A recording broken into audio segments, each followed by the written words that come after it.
سلام تعني عبالي عدمستن تغطاتلتن بيتسو براخة دحان ديخم لومي براخة اواناوي وانا نتبتات وانا قدايات نمزتاي حيزالكم زقروكو انا مساقم صنح خنفة قبري هنسيه لما عنتي اقات عم خوينو براخة اواناوي بزحلف مساي قريبا نبرت مدن مسالحتي مدن قبر سلاسي بصراحة مخنيات اي ترخبتن انا اي مساخاتكم صنحيت كقبر سناي مكتتال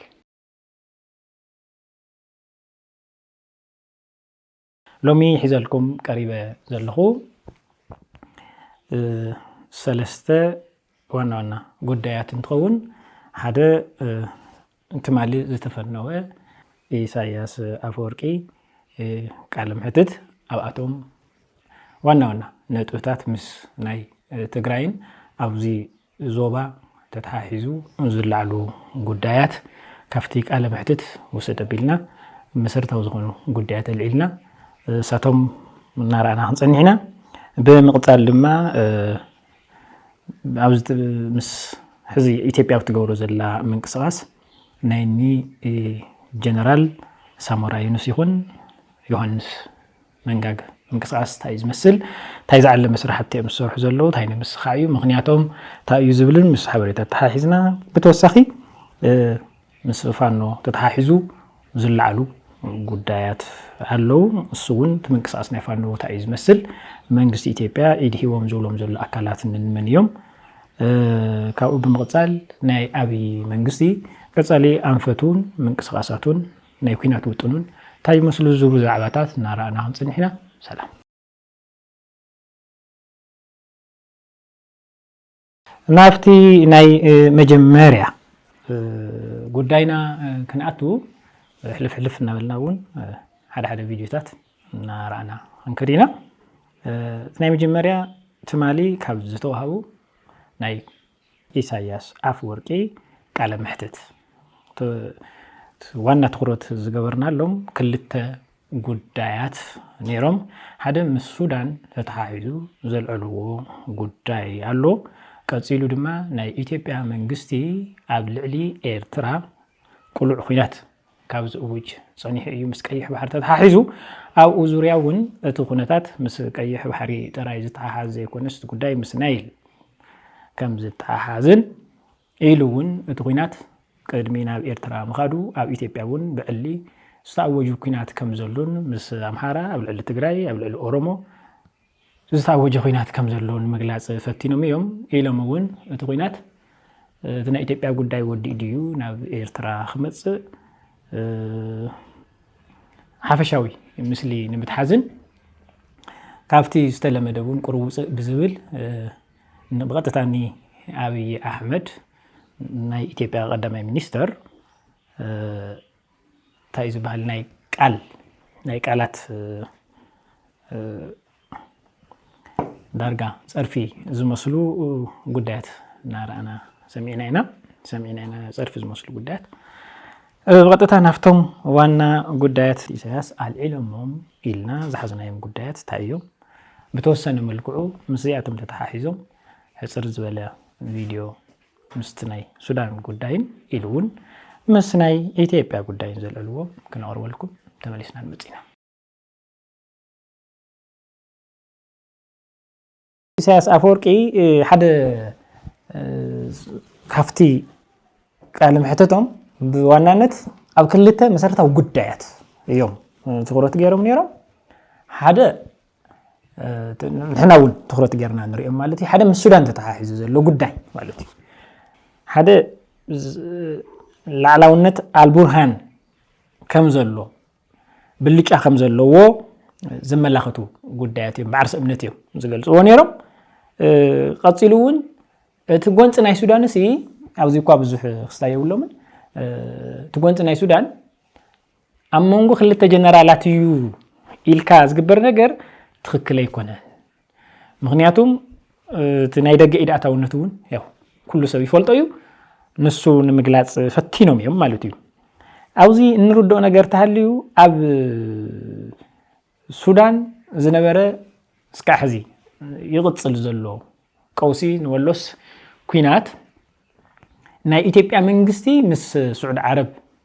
مس عرب إمارات بمسلاف مس تعمّص حيلي تسلفوا إيو صنيحو حز قلنا السودان منجستي عب تي عمّص حيلي زور إزولو بالليجان لعلاونتن بريزيدنت إزاياس كم مفتحي ويكا مواسع إلهم زقمتوه كلتيهم أكلات عرقدو يعني وجه شمقلنا دو قلقلة ترجم كم زي يقولون حدن نتي ناي سودان منجستي ناي البرهان منجستي مالتيو تناي شقير منجستي كت أنا خرن كدقفن مقبار بدحريو تعدخ السجاجر مقبار يو زبليو نزي فلي بزبالة من قدي صغط أبيلهم بعرس من تزقل تقول له مخنياتات قالوا هذا حزب بجبوت بترجع عرب إمارات قطعنا أبزو زوازي تجور زلا محماس بمعرباويان كم زي تفضلان إذا خصحوا كم زلوان بترجع تنقر من رأيه قصيلون من السودان تسلفوا بعل السعود عرب سن ولهم بعل جبس إرترح حويسكا أبزي زوبازي لعلونت يرخو كم زلون أبز غروا معلتي زغونو وتدراو من قصاصات نيرومنا أفتم وتدراو من قصاصات تعينا نعزب ناي سودان منجستي أفتح عماسي استفلالي ناي درون تقعت كم زفت سمن جزيف أب ناي تتعماس حيلي لوجيستيك كم زت كعن إلون جزف تزبهلا أفلا لا فتر تزبهلا درون وقعو يودق كم زلو زرعو حبريتات هتلو زيهم دميرنا هنكنس نكلنا أب السودان بعلي ناي إثيوبيا منجستي دارجا مولو بمولو بزبهال منجدي حزي باللجأت وسيدون يسعر كم زلون يزم ملاخت مخنياتهم زيد ما بس الألفا ناي إرترا منجست دما ناي تقطتها عفتي أو زل منجستي أو سودان زل منجستي دقاف مستمرخانو أو سودان زلعله باللجأ خمس زلون ناي نجيب ستحويسو مالتيو سلازي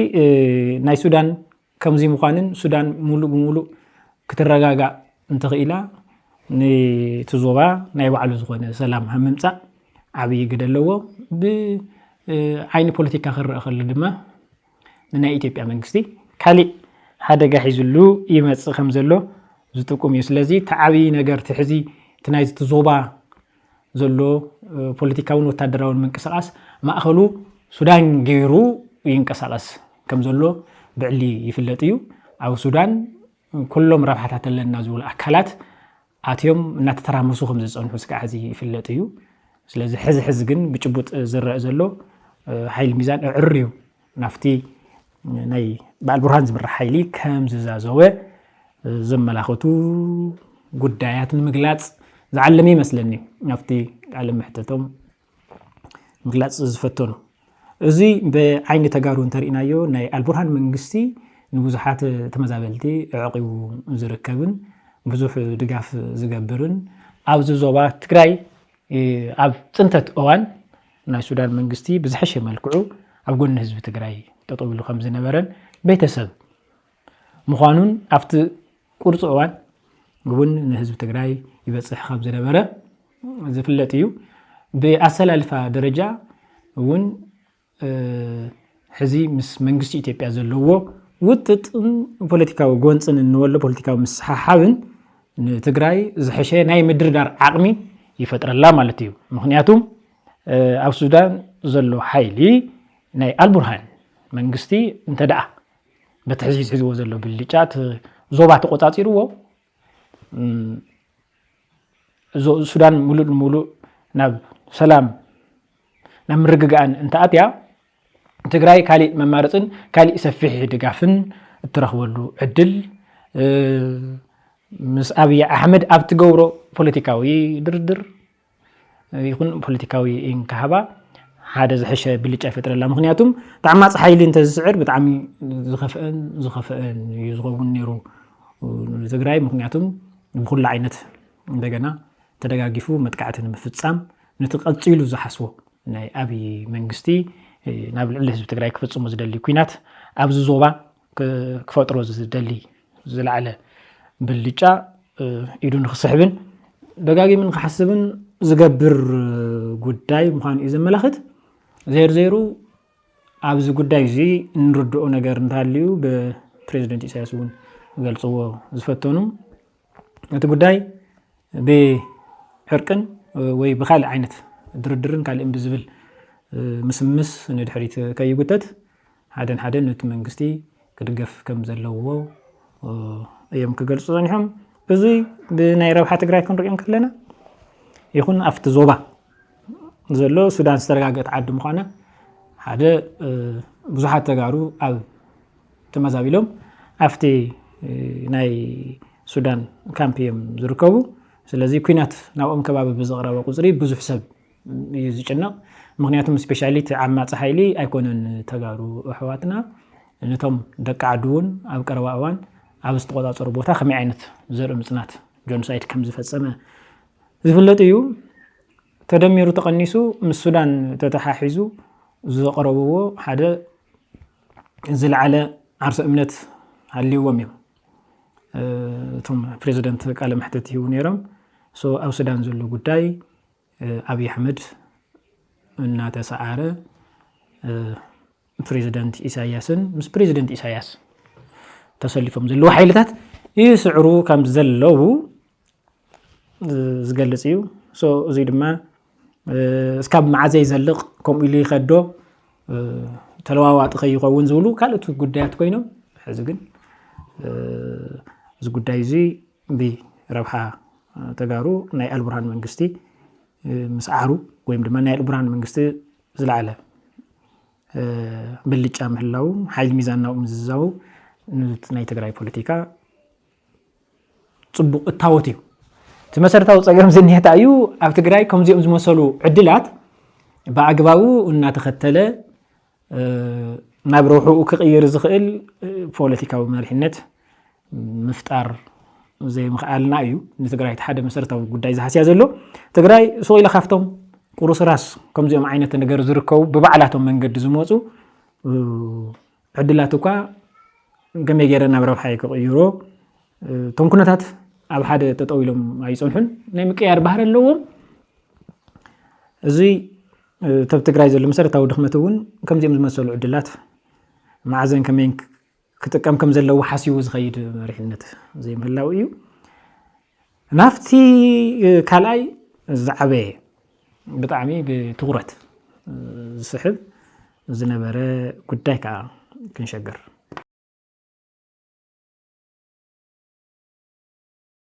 اتي بطعمي كالاي تغرت سحبو زنبره ناي إساياس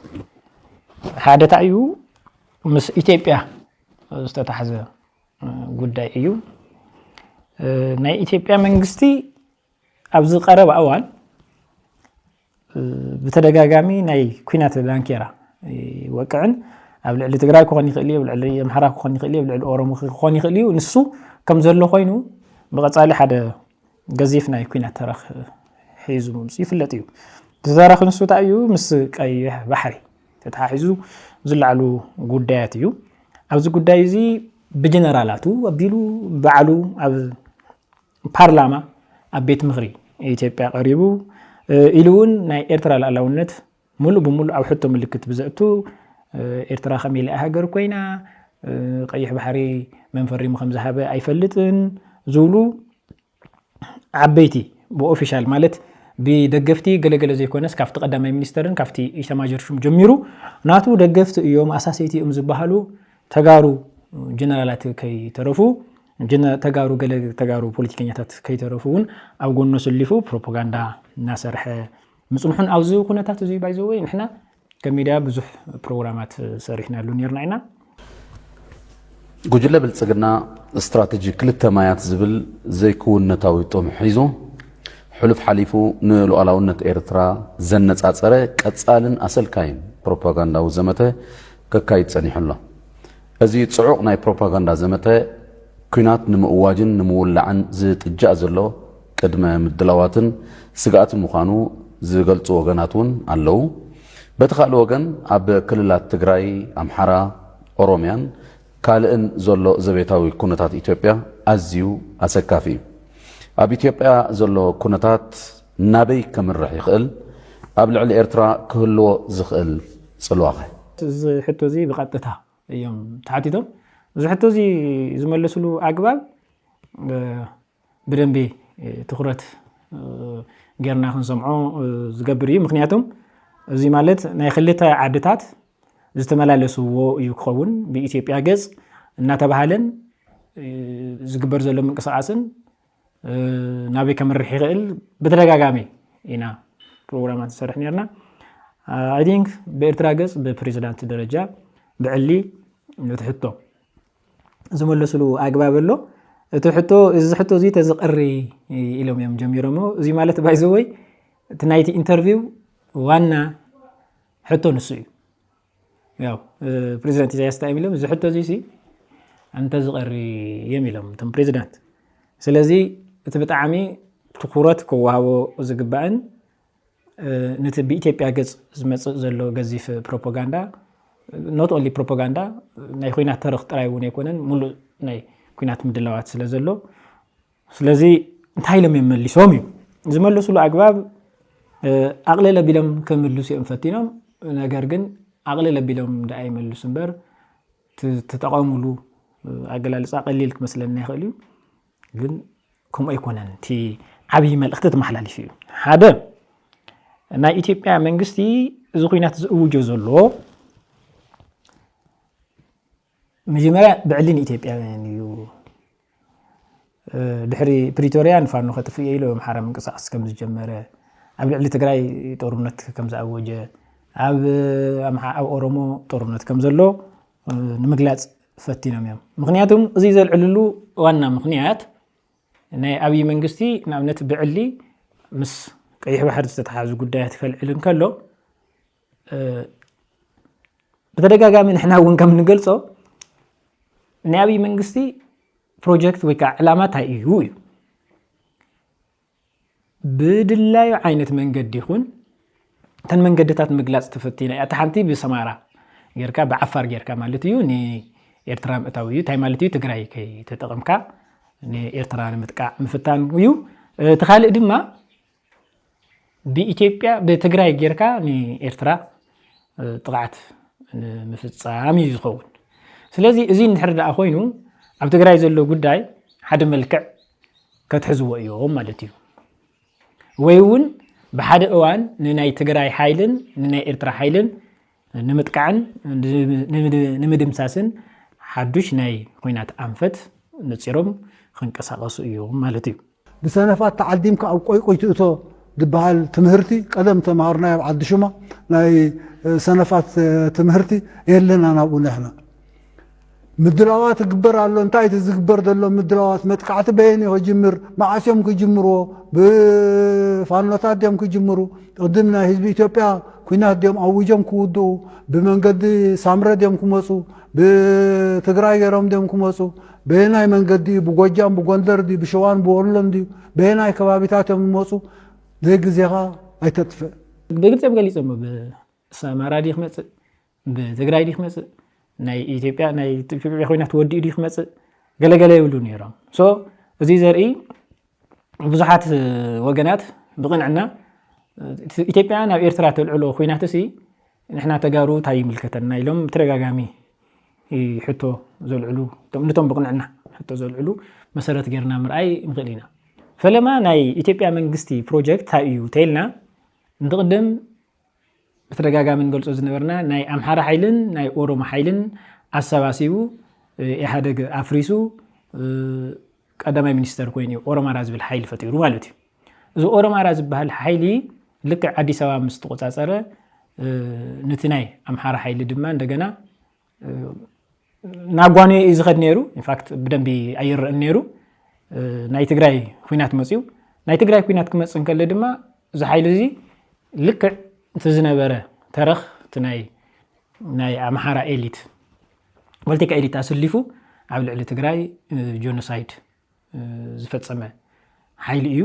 ኢሉ እውን ናይ ኤርትራ ሓይልን ናይ ፋኖ ሓይልን ናይ ካልኦት ሓይልታት እውን ዓዲሙ እትዩ እቲ ጆኖሳይድ ብደንቢ መልክዕ ክህልዎን ብዝኸፍአ ብርኪ ጆኖሳይድ ክፍጸምን ዝገበረ ሓይሊ ምዃኑ ይፍለጥ እዩ ስለዚህ እዚ ሓይሉ እዚ ቶም ፕሬዚዳንት ክገልጽዎ ዝፈተኑ በበእዩ ክመጽ ክብሉን ከለዉ ንምጥቋም ዝደለይዎ ነገር ኣሎ ኢንፋክት ኣብዚ ንሕና እውን ተጋጌ ምስሊ ሃሊና ይፈልጥን ብተደጋጋሚ ፕሮግራማት ክንሰርሐሉን ከለና ትግራይ ከይሓስካ ናብ ኤርትራ ኩናት ምኽፋት ብጣዕሚ ከቢድ እዩ ናይ ትግራይ ጉዳይ ከይወዳእኻ ናብ ኤርትራ ኣንፈት ወፍሪ ምክያድ ብወታደራዊ ይኹን ብዲፕሎማሲያዊ ይኹን ብፖለቲካዊ ይኹን ውድቀት ከም ዝኽእል ኢና ንኣምን ተደጋጋሚ እውን እምነትናን ርዲእትና እናገለጽና መጺና ኢና ማለት እዩ ስለዚ ሓደ በቃ እዚ መንግስቲ እዚ ንኢትዮጵያውያን ኩናት ኣውጅ ክብሉ ከለዉ እቲ እንታይ ናብ ኤርትራ ክመጽእ እንተኮይኑ እውን እቲ ኩናት ብትግራይ ኣቢሉ ክጅምሮ ከም ዝኽእል እዮም ምጥቋም ፈቲኑ 4 ፊደላት ዘለዋ ኣክሮኒም ኣላትኒ ሰነፍ ነዳይ ተከታተለን ለኻ ሰነፍ ነዳይ ስሱዕ ኣብ መወዳእታ ይመስል ናይ ሰነፍ እዩ ነዳይ እዩ ገለገለ ዝብሉ ተወሰኽቲ ፀርፍታት እውን ነቲ ቀዳማይ ሚኒስተር ኣሰኪሞም እዮም ኢንፋክት እቲ ቀዳማይ ሚኒስተር ልዕሊ እዚ ክበሃል ዝኽእል ሰብ እዩ ሓደ ድሌታቱ መወዳእታ የብሉን ሕልሙ ብጣዕሚ ሰፊሕ እዩ ጅቡቲ ውሒጠ ቀይሕ ባሕሪ ውሒጠ ከምዚ ግዜ እምበርኪኸ ዝብል ማለት ሓደ ግዜ እንታይ እዮም እዚኦም ካበይ ዝመፁ ባህግታት እዮም ከምዚ ኢልካ ከይሕሰብ ድዩ ከምዚ ከይበሃል ድዩ ንብለሉ ከም ሰብሲ ክትሓስብ ከለሃስ ከምዚ ከይሕሰብ ድዩ ምክንያቱም ኣብ ናይ ትግራይ ኩናት ዝነበሮም ወታደራዊ ዓቕሚ ይፈልጡ እዮም ቀፂሉ እውን ሕዝብ ኣምሓራ ክልል ዝገጥሞም ዘሎ ወታደራዊ ውድቀትን ይሁን ወታደራዊ ፈተናን ይፈልጡ እዮም ስለዚ ሕዚ ናይ ትግራይ ጉዳይ ከይወድኡ ንኤርትራ ክወፍሩሉ ዝኽእሉ ዝኾነ ዓይነት ኣጋጣሚ የለን ንኤርትራ ይወፍሩን ማለት ኣይኮነን ኣብይ ኣሕመድ ዝኾነ ነገር ኣይገብሮን ዝበልካዮ ወይ ካብ ስሉ እዚ ከም ሰብ ዝኾነ ሰብ ሲ ጥዕና ዘለዎ ሰብ ኣይገብሮን ዝበልካዮ ነገር እዩ ዝገብር ስለዚ ካብዚ ባህር እዚ ተበጊስና ኩሉ ዓይነት ኩናት እና ኩሉ ክዘምቱ ከም ዝኽእሉ ዘመላኽት እዩ ምክንያቱም ቅድሚ ሕዚ ገሊፅና ነርና ኢና ናይ ኣብይ መንግስቲ ብጣዕሚ ከም ስግኣት ዝሪኦ ኣብ መንጎ ትግራይን ኤርትራን ተፈጢሩ ዘሎ ርክብ እዩ እዚ ርክብ ስንበሎ ብኻሊእ ቋንቋ ጽምዶ እናተባሃለ ዝፅዋዕ ርክብ ንናይ ኣብይ ኣሕመድ መንግስቲ ትዛዓበየ ስግኣት እዩ እዚ ስግኣት እዚ ትርክብ እዚ ብመገሲኡ ብዙሕ ግዜ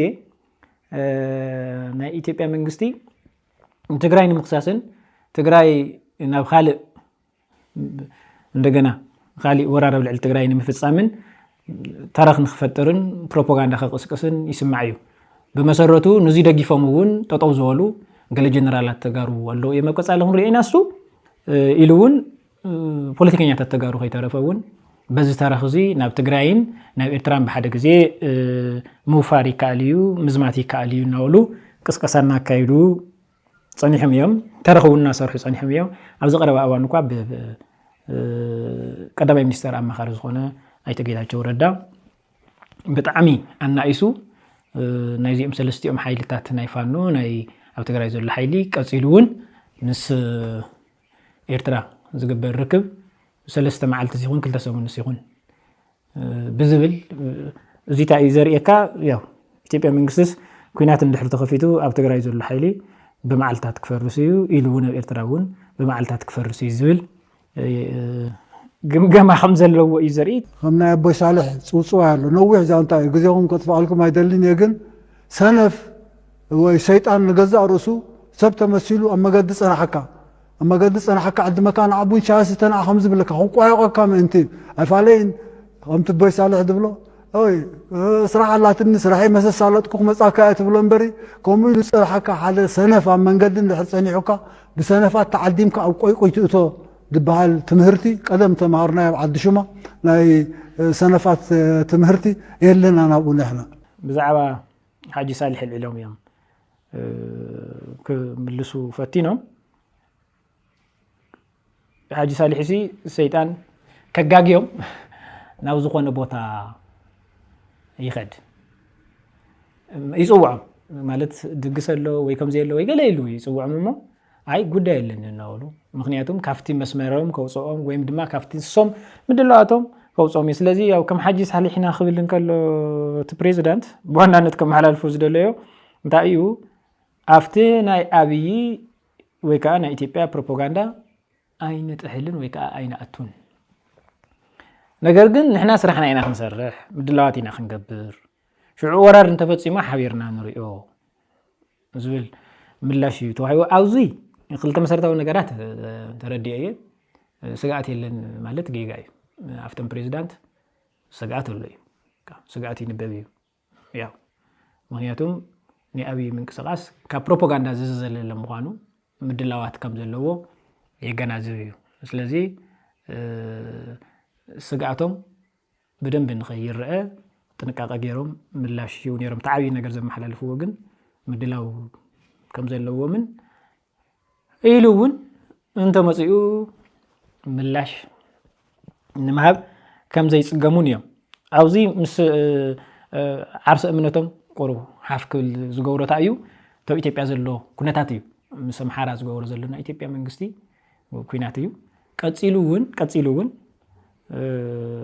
ምስ ትግራይ ዘሎ ጉዳይ ዘይ መውድኡ በሓደ ግዜ ናይ ትግራይ ሓይሊ ናይ አምሓራ ሓይሊ ናይ ኤርትራ ሓይሊ ኩናት ከፊቱ ያው ታይ ዓይነት መልክዕን ቅርጽን ይህልዎ ውጽኢት ከታዩ ክኸውን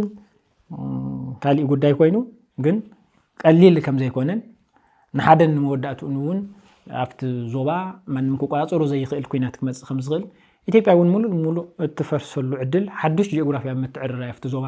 ከምጽእ ዝኽእል ኩነታት ክፍጠር ከም ዝኽእል እዩ ብደንቢ ዘሎ ምንቅስቃስ ተሪእና ምክንያቱም ቅድሚ ሕዚ ኩሉ ሓይሊ ተኣኪቡ ናብ ትግራይ ይመጽ ነይሩ ሕዚ ግን ሓይልታት ተበታቲኖም እዮም ኣብ ሱዳን ዘሎ ጉዳይ ይፍለጥ እዩ ኤርትራ ቅድም ክብል ምስ ናይ ኢትዮጵያ መንግስቲ እዩ ሓቢር ተሰሊፍ ነይሩ ሕዚ ግን ኣብ መንጎ ኤርትራን ኢትዮጵያን ዘሎ ጎንፂ ተኸሪሩ ናይ ማያት እዮም ዝልዎ ናይ ቀይሕ ባሕሪ ሕቶ መሰረት ብምልዓል ቀጺሉ እውን ምስ ፋኖ ዝገብሮ ዘሎ ሰፊሕ ውግእ ኣብ ትግራይ ዝኒሄ ጉዳይ ምስ ናይ ትግራይ ጉዳይ በደንብ ተሓሒዝና ክንሪአና እዚኦም ኩሎም ተደማሚሩ ናይ አብይ መንግስቲ ናብዚ ሃደግ በደግ ኢሉ ዝኣቱ እንድሕር ዳ ኮይኑ እቲ ምላሽ ወይ ከዓ እቲ ዘጋጥም ነገር ኣብ ዞባ ኣዝዩ ብጣዕሚ ዝኸፍእ ክኸውን ከም ዝኽእል እዩ ካሊእ ምስ ቀይሕ ባሕሪ ተተሓሒዙ ዘልዕልዎ ናይ ቀይሕ ባሕሪ አጀንዳ ኢሎም ማለት ቀጥታ ምስ ምን ይመታሒዞም ምስ ናይል ይመታሒዞም ማለት ናይ ቀይሕ ባሕሪ ዙርያ ይፍለጥ እዩ እቲ ጉዳይ እውን ናይ ናይል ጉዳይ ኢሎም ስለዚህ እቲ ጉዳይ በዋናነት ናይ ኢትዮጵያ መንግስቲ ምስ ትግራይ ዘሎ ጉዳይ ምስ አምሓራ ዘሎ ጉዳይ ምስ ኤርትራ ዘሎ ጉዳይ ዋላ ምስ ሱዳን ዘሎ ጉዳይ ሓፍ ፈቢሎም እዮም ክሪእዎ ፈቲኖም በዋናነት ስለዚህ ናብ ይኸምርሕ ናብ ግብጽ ይዘብርሕ ማለት እዩ ምስ ግብጽ ምዃኑ እዩ ዝጥቅም ስለዚህ ታይ ይዝባል በኻሊ ቋንቋ ትትነኽኡ ዘለኻ አጀንዳ ብጣዕሚ ሰፊሕ አጀንዳ እዩ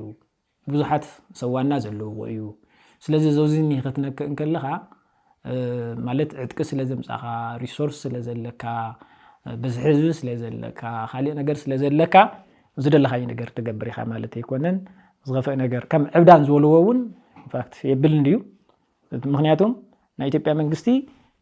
ናይ ልምዓት አጀንዳታት እዩ ሓድሽቲ አጀንዳታት ከምጽእ ዘይኽእል እምበር ናይ ኩናት አጀንዳታት ምፍጣር ጸላኢ ኣብ ምብዛሕ ያው መዓልታዊ ስርሑ ገይሩ ይንቀሳቀስ ከም ዘሎ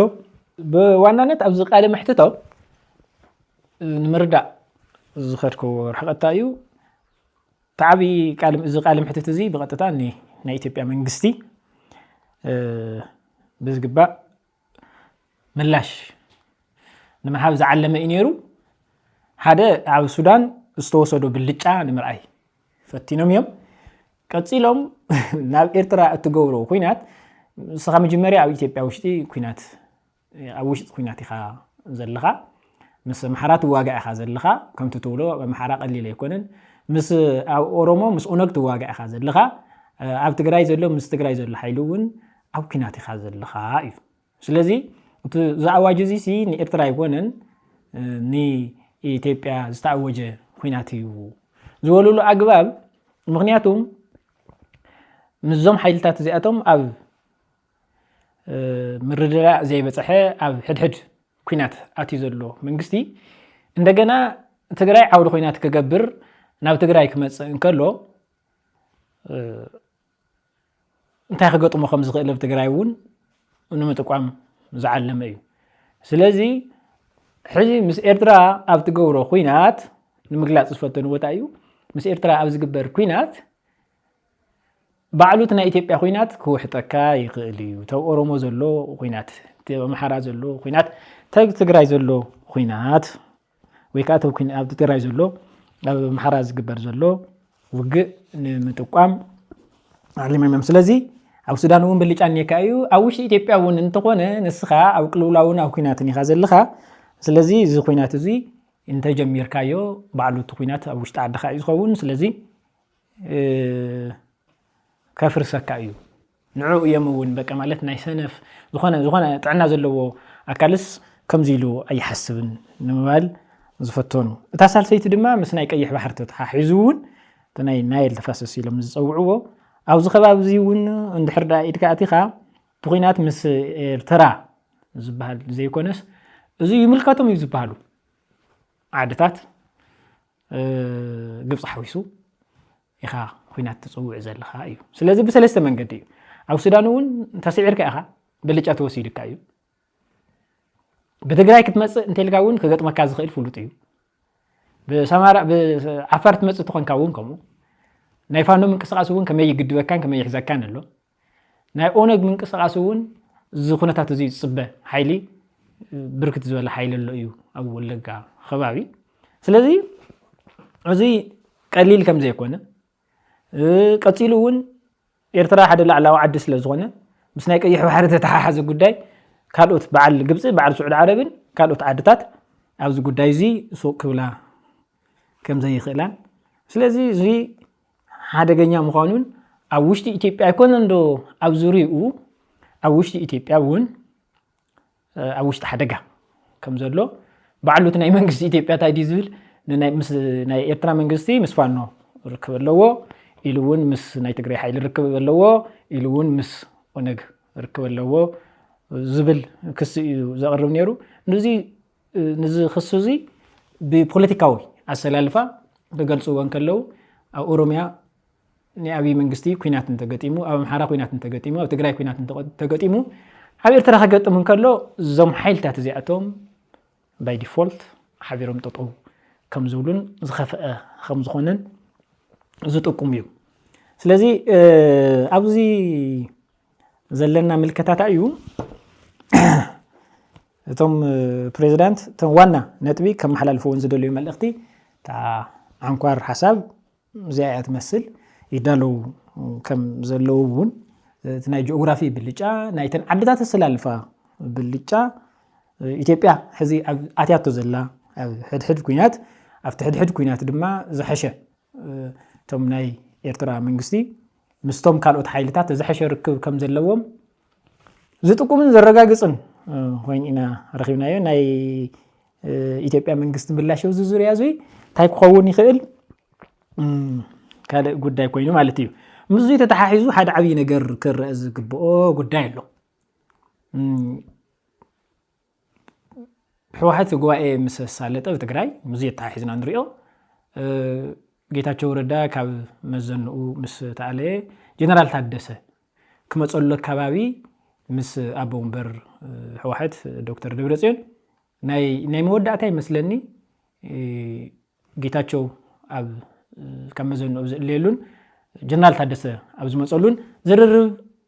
ካይዶም ነይሮም ኣብ ኣዲስ ኣበባ ከይዶም እውን እቶም ኣቦ ወንበር ምስ ተቐዳማይ ሚኒስተር ርክብ ፈፂሞም ነይሮም ብድሕሪኡ ግን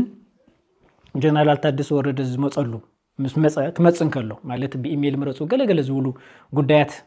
ከም ዘለው ኮይኖም ብድሕሪኡ ምስ ናይ ሕወሓት ሰበስልጣን እዚ ዝበሃል ርክብ ፌደራል መንግስቲ የውሉ እዙይ ቀሊል ነገር ክመስለና ይኽእል ይኾን ግን ብጣዕሚ ሓደገኛን ከይዱ ኩነታት ናብ ግዙፍ ኩናት ከመርሐሉ ዝኽእል ዕድል ህዝቡን ሰፊሕ እዩ ንምንታይ እንተልና እቲ ትግራይ መንግስቲ ኮይኑ ዝመርሕ ዘሎ ውድብ በተደጋጋሚ መግለጽ ኸውጽእ ንርኢና እቲ መግለጽታ እዩ ፕሪቶሪያ ኣይተተግበረን ደጊም ሲኣኽለና ገለገለ ዝብል እዩ በተደጋጋሚ እውን ናብ ኣፍሪካ ሕብረትን ካልኦት ኣካላትን ደብዳቤ ይጽሕፍ እዩ ቁሉዕ ደብዳቤ እውን ይጽሕፍ እዩ እዙይ ዝበሃል ምላሽ እውን በአፍሪካ ሕብረት ይኹን ወላ በአሜሪካ መንግስቲ ኮሚትመንት ወሲዶም ናብ ትኩነታት ፕሪቶሪያ ዝበሃል ውዕል ናብ ጠረጴዛ መሊሶም ምርድዳእ ንምፍጣር ዝተኸየደ ዝኾነ ዓይነት ርሕቀት ኣይረኣናን እናበለ መንግስቲ ኢትዮጵያ እውን ሓደ ግዜ ነዳዲ ይዓፁ ይቕንስ ሓደ ግዜ በጀት ይዓፁ ጀነራል ታደሰ ድማ እናኸደ ከም ፕሬዚዳንት እናዘራረበ ትተዓፀወ በጀት ከምልስን ኢሉ እውን ተኸልከለ ነዳዲ እንታልዩን እዚ ናይ ቢሮክራሲ ስራሕቲ እዩ ካብዚ ዝዘለለ ኣብ መንጎ ትግራይን ኢትዮጵያን እዚ ዝበሃል ፖለቲካዊ ርክብ የለን እዚ እትበሃል ፖለቲካዊ ወግዒ የለን እዚ ብጣዕሚ ሓደገኛ እዩ ዝገብሩ ምክንያቱም ፖለቲካዊ ወግዒ እንተዘይሃልዩ ፖለቲካዊ ድርድር እንተዘይሃልዩ ናይ ግዘ ጉዳይ እምበር ትኩነታት ናብ ኩናት ከምርሕ እዩ ማለት እዩ ኣብዚ ናይ ትግራይ ፖለቲካዊ ውድቀት ከም ዘሎ ኮይኑ ናይ ትግራይ ናይ መሪሕነት ውድቀት ከም ዘሎ ኮይኑ ብዋናነት ግን ብፖሊሲ ደረጃ ናይ ኣብይ መንግስቲ ትግራይ ኣጥሚዩ ኣድክዩ ንንሕድሕድ በቲኑ ብኸባቢ ክጎጃጀሉን ክበታተኑን ዕጡቃት በየኸባቢ ክፍጠሩና ገበረ ትግራይ ብጣዕሚ ተዳኺሙ ዝወለሉ ሰዓት ናቱ ሓሳብ ዝድግፉ ኣካላት ኣብ ዙርኡ ኣስሊፉ ትግራይ ወራር ፈጺሙ ብድሕሪኡ ድማ ኣብ ትግራይ ናይ ዓውዲ ኩናት ገይሩ ናብ ኤርትራ ናይ ምብራሕ ባህጉ ትግራይ ንሓደን ንመወዳእታን ንመብትታን ኣብርቲዑ ይሰርሕ ከም ዘሎ ግልጽ እዩ ካብዚ ምርዳእ ይካል እዩ ሕዚ ሓደ መሰረታዊ ፀገም እዚ ኩነታት እዚ እንድሕር ከምዚ ኮይኑ ንዚ ኩነታት እዚ ትግራይ ከመይ እያ ትግምግሙ ዘላ እዚ ኩነታት እዚ ትግራይ ከመይ እያ ትዳለወሉ ዘላ ክትብል ከለኻ ስኽፍታ ጥራይ ኣይኮነን ትሓፍር እውን ኢኻ ምክንያቱም ሕዚ ስቲል ኣብ ትግራይ ዘሎ መሪሕነት ብዛዕባ ፕሪቶሪያ እዩ ዘውግዕ ዘሎ ኣብ ትግራይ ዘሎ መሪሕነት ተፈለየ ሓዱሽ ነቲ ኩነታት ዝምጥን ኣብ ወዳድባ ከምፅእን ሓይሊ ክእክብን ኣጀንዳ ክፈጥርን ኣይረአን በቃ ኩሉ ነገር ሕዚ ካብ ኢትዮጵያ ዝመፁ ኣጀንዳታት ኣብ ምምላስ እውን ባይዘወይ ካፍቲ መንግስቲ ወፃእን ካፍቲ ውድብ ወፃእን ዳእዩ ነቶም ዝመፁ ዘለዉ ኣጀንዳታት ንምምላስ ከም ትግራዋይ ፈተነታት ዝግበሩ ዘለዉ እምበር ኣጀንዳ እውን ምፍጣር ሓዱሽ ኣጀንዳ እውን ነቲ ሓይሉ ንስምሃብ ኣይተኻእለን ዝረአ ብሄራዊ ሓድነት ከለዓዕሉ ዝኽእሉ ኣወዳድባን ምንቅስቃሳትን እውን የለውን በቃ ፋይናሊ ከይድካ ዕድልና ንሞክር ናብ ዝብል ከይነምርሕ ገዚፍ ስጋት ኣለኒ ኣብዚ ዙርያ እዚ ተደጋጋሚ እናገለፅኩ ፀኒሐ እየ ምዚ ተተሓሒዙ ናይ ኢትዮጵያ መንግስቲ ባይዘወይ ብርክት ዝበለ ግዜ ትግራይ ወራር ንኽፍፅም እንተንኢሱ ካብ 3 ካብ 4 ግዜ ክኸውን ዝኽእል ትልምታት ፈሺሎም እዮም ዝፈሸልዎ ብሓደን ብክልተን ምክንያት ክኾን ይኽእል እዩ ትግራይ ኣብ ልዕሊ ትግራይ ወራር ናይ ምፍፃም ግን ልዕሊ 4 ግዜ ሙኮራታት ተኻይዶም እዮም እዚኦም ብዋናነት ከምዚኦም ዝመሰሉ ሙኮራታት ንኽፍሽሉ ዓብይ ዕንቅፋት ኮይኑ ዘሎ ኣብ ኣምሓራ ዝርከብ ሰፊሕ ናይ ፋኖ ምንቅስቃስ እዩ ምስ ናይ ፋኖ ምንቅስቃስ ተተሓሒዙ ፋኖ ገለ ኢዶም ሂቦም ዝብሉ ተደጋጋሚ ንርኢ ኢና ናይ ፋኖ ሓይሊ ክልተ ጉጅለ ኮይኑ ከም ዝፀንሐ ኣብ ደው ማነው ኣብ ወሎ ዘሎ ክልተ ጉጅለ ኣብ ጎንደር ዘሎ ክልተ ጉጅለ ኣብ ሸዋ ዘሎ ክልተ ጉጅለ ኣብ ጎጃም ዘለውን ከምኡ እዩ ነገር ግን እቲ ዝገዘፈ ሓይሊ ዘለዎ እቲ ኣፈላላይ ዝፈጥር ሓይሊ እዩ ሕዚ ሰርቫይቭ እውን ዝገብር ዘሎ ንናይ ኣብይ መንግስቲ እውን ብዝተፈላለየ መንገዲ ዝምክት ዘሎ እና ጎልበተ ዝወፅእ ዘሎ እቲ ተነፂሉ ዝነበረ ሓይሊ ናይ ቁፅሪ ዋሕድ እውን ኣለዎ ናይ ቅቡልነት እውን ሕቶ ነይርዎ ዝኣካል እዚ ይድሂበሎ ስለዚ ብትክክለኛ ሕዚ ኣምሓራ ክልል ዘሎ ናይ ምብትታን ወይ ከዓ ናይ ስዕረት መንፈስ ኣይኮነን ዝረአ ዘሎ እንዲያውም እቲ ሓደ ሓይሊ ገቢሉ ክወፅእ እቲ ሓደ ሓይሊ ድማ ኢዱ ክህብን ይዕድል ዝፈጥር ዘሎ ስለዚ በተደጋጋሚ ኣብ ኣምሓራ ክልል ዝግበር ኩናት ሓደ ናይ ፋኖ ምንቅስቃስ ልዕሊ 2 ዓመት ገይሩ ኣሎ ስለዚ በቃ ከይተወተኑ ን2 ዓመት ሙሉ ጠጠው ኢሎም ተቃሊሶም ኣለዉ ማለት እዚ ከም ዓቢ ዓወት ቆፂሮም ናይ ኢትዮጵያ መንግስቲ ኮይኑ ከይቅፅል ገዘፍቲ ካልኦት ዓውዲ ኩናት ንኸይፈጥር ብዝግባእ ይምክክትዎን የዳኸምዎን ይዕንቅፍዎን ከም ዘለው ልክዕ ከምቲ ብትግራይ ኣብ ናይ 8 ወርሒ ዘካይዶ ዝነበረ ናይ ኣብይ መንግስቲ 4 መዓልቲ ይወኩም ኣለኹ 7 መዓልቲ ይወኩም ኣለኹ 2 ሰሙን ፕላን ወፅእ ኣለኹ ከምዚ ኣገይርኩ ውዳይ ዝብል ነበረ ብተደጋጋሚ ኣብ ልዕሊ ፋኖ እውን ተን ጉዳያት ንሳተን ኣጠናቂቁ ናብ ትግራይ ንምምፃእ ዝዓለመ ምንቅስቃሳት ይገብር ነይሩ እዩ እዚ እውን ከም ዘይተሳክዐሉ ኢና ንርኢ ዘለና ዘይሩ እዚ ኣብ ኣምሓራ ክልል ዝግበር ዘሎ ምንቅስቃስ እቲ ምስ ኤርትራ ተፈጢሩ ዝኒሄ ወጥጥ እቲ ምስ ኣብ ኦሮሚያ ክልል ዝገብሮ ዘሎ ምስ ኦነግ ኩናት መሰረት ብምግባር ትግራይ ካብዚ ኩነታት እዚ ዓርሳ ከመይ ተድሕን ከመይ ዓርሳ ትከላኸል ካብዚ ናይ ዝፍጠር ዘሎ ናይ ሓይልታት ተስላልፍ ከመይ መዝሚዛ ትጥቀም ከመይ ዓላማኣ ትንፅር ከመይ መሪሕነታ ትንፅር ከመይ ወዳደባ ትቕይር ዝብሉ ጉዳያት ግን ሕዚ እውን ኣብ ትግራይ ብዕሊ ዘይተመለሱ እዮም ምክንያቱም እዚኣቶም ተደጋጋሚ ካብ ምዝራብ ዓዲ ዋዕልና ናፍቲ ስትራቴጂካዊ መዋፅእ ተጋሩሲ እንታይ ኢና ንደሊ ኣብ ኢና ንድሕን ካብኡ ተበጊስና ኢና ድማ ምስ ናይ ኢትዮጵያ መንግስቲ እውን ክንዘራረብ ተኮይና እንታይ ሒዝና ኢና ንዘራረብ ምስቶም ካልኦት ሓይልታት እውን ካብቲ ታክቲካል ኣልያንስ ውፅእ ዝበለ ናብ ስትራቴጂካል ኣልያንስ ከዓብየሉ ዝኽእልን ተጋሩ ኣብ ምንታይ ኢና ህልውና ነረጋግፅ ዝብሉን ኣንፈት ዝሕብር ተቋም ዝኾነ እንደገና እቲ ብሄራውነት ክለዓዕል ዝኽእል መሪሕነት ይኹን ኣወዳድባ ይኹን ዓላማ ይኹን ክመፅእ ተደጋጋሚ ፃውዒት ምግባር ዓዲ ዋዕልናን ግን እዚ ኣይረአን ዘሎ ዘይሩ እዚ ምስቲ ናይ ፕሬዚደንት ኢሳያስ ኣፈወርቂ ትሕዚ ኣብ መንጎ ኣምሓራን ኣብ መንጎ ፋኖን ኣብ መንጎ ናይ ኣብይ መንግስትን ምስ ኦነግ ምስ ትግራይ ዝኒሄ ውጥጥን ምስ ትግራይ ዝኾነ ዓይነት ፖለቲካዊ ዝርርብ ዘይምግባር እዚኦም ኩሎም ናይ ኤርትራ መንግስቲ ብልጩ እዮም ምክንያቱም ምስ ፋኖ ዝገብሮ ዘሎ ኩናት ምስ ኦነግ ዝገብሮ ዘሎ ኩናት ምስ ትግራይ ዝገብሮ ዘሎ ኩናት እዚኦም ናይ ኤርትራ መንግስቲ ድማ እዚኦም ከም ብልጩ እዩ እዚ ድማ ኣብ ፖለቲካ ስትራቴጂካል ንርእዮ ታክቲካል ንርእዮ ሓደ ባዕሉ ዝኸኣለ መዋፅእ እዩ ማለት እዩ ኣብ መንጎ ትግራይን ኤርትራን ኣብኡ ከለና ግልፅ ኣቢልና ንኸይድ እንታይ እዩ ኣብ መንጎ ትግራይን ኤርትራን ዝግበር ርክብ ብተደጋጋሚ ትግራይ ምስ ኤርትራ ዝገበረቶ ርክብ ክላዓል እንከሎ ዝላዓሉ ጉዳያት ኣለውና እዚ እውን ተወሰነ መንገዲ ገሊፅናዮ ተሓልፍና ኢለ እየ ኣብ መንጎ ትግራይን ኤርትራን ዝነበረ ርክብ እስኪ ካብ ናይ ኣብይ ኣሕመድ ድሌት እንተተበጊስና ናይ ኣብይ ኣሕመድ ድሌት ትግራይ ሒዙ ኤርትራ ንምውራር ነይሩ እዚ ብትግራይ ገጽ ኖ ስለ ዝተባሃለ ካፍቲ ደንበር ዝሕልዎ ዝነበረ ሰራዊት ኣውፂኡ ነንሕድሕድኩም ኣብኣ ተጣፍኡ ኢሉ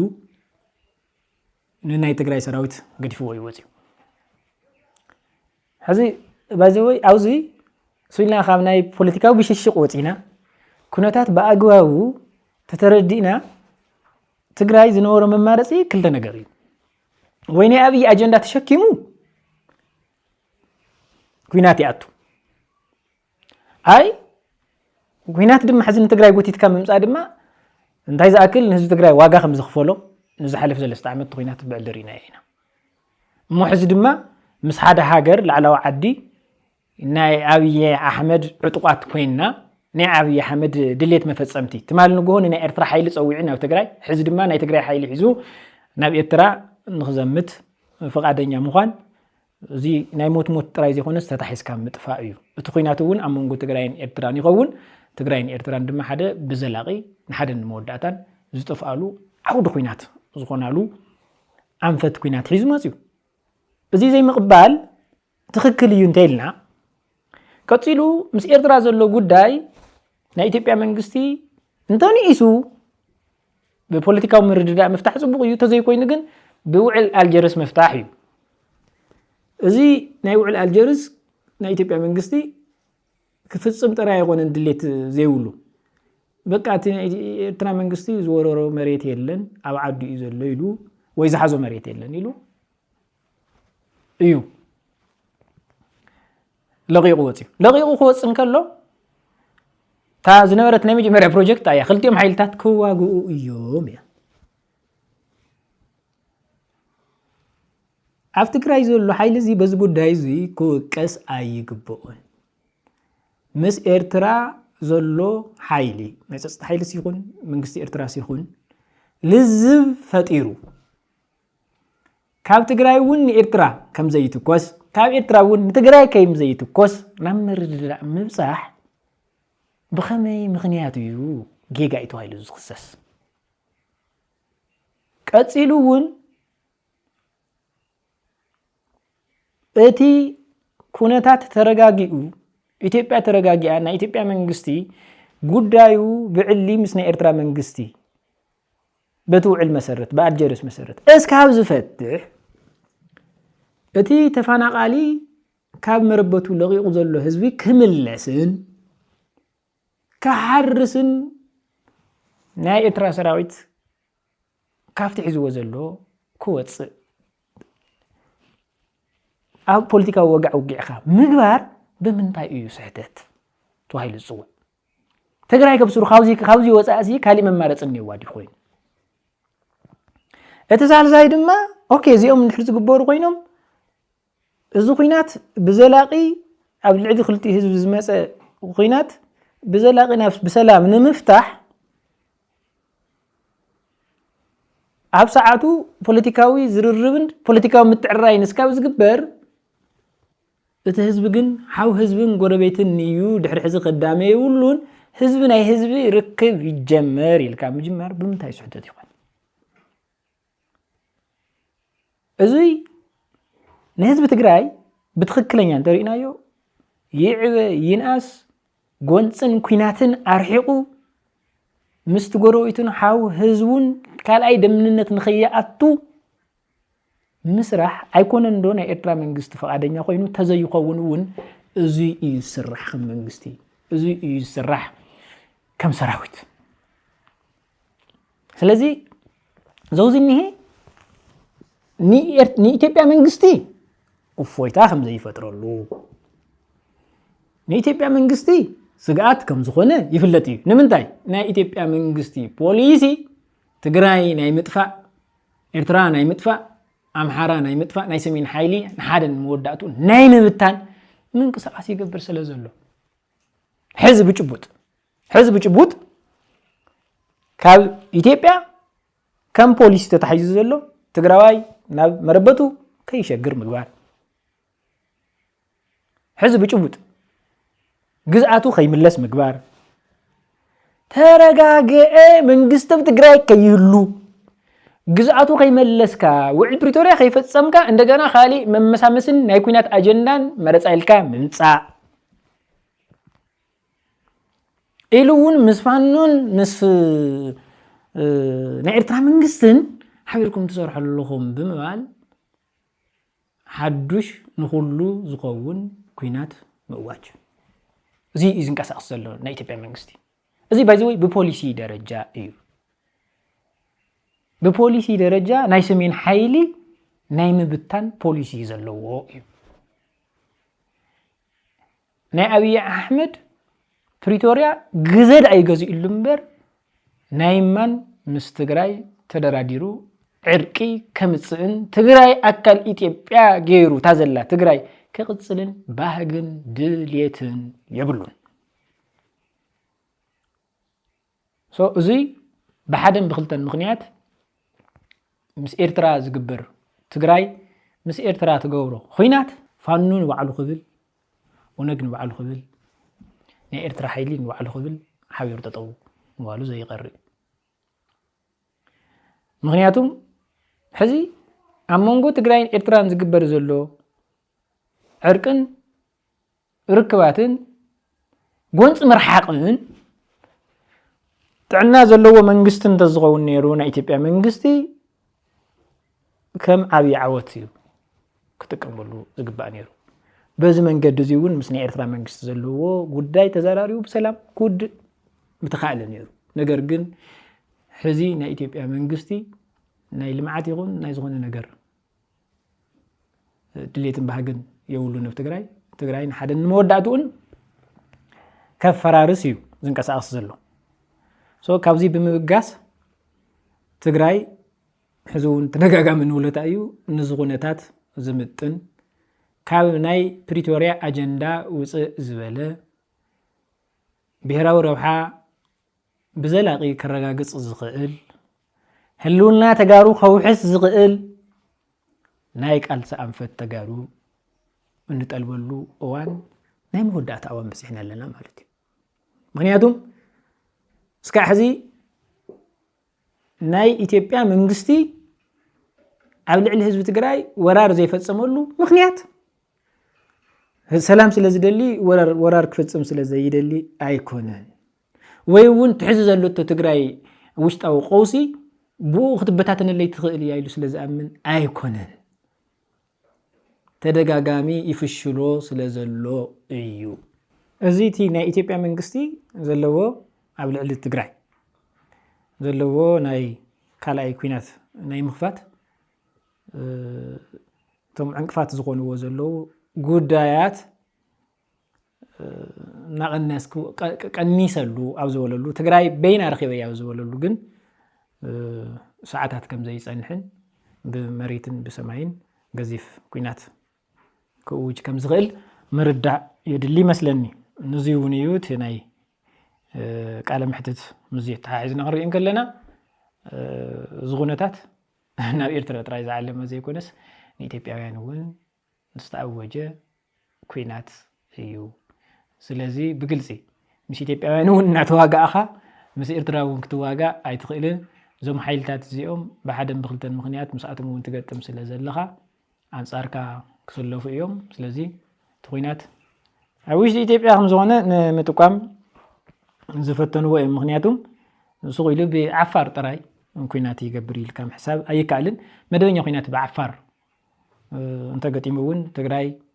ግዛታ ናይ መምላስ ምንቅስቃስ ክትገብር ትኽእል እያ ኢሉ እውን ናይ ኣምሓራ ሓይሉ እውን ኣብ ቤተ መንግስቲ ተመሊሶም ካእትውሉ ዝኽእሉ ናይ ኦነግ እውን ከምኡ ዓይነት ምንቅስቃስ ክገብር ይኽእል እዩ ስለዚ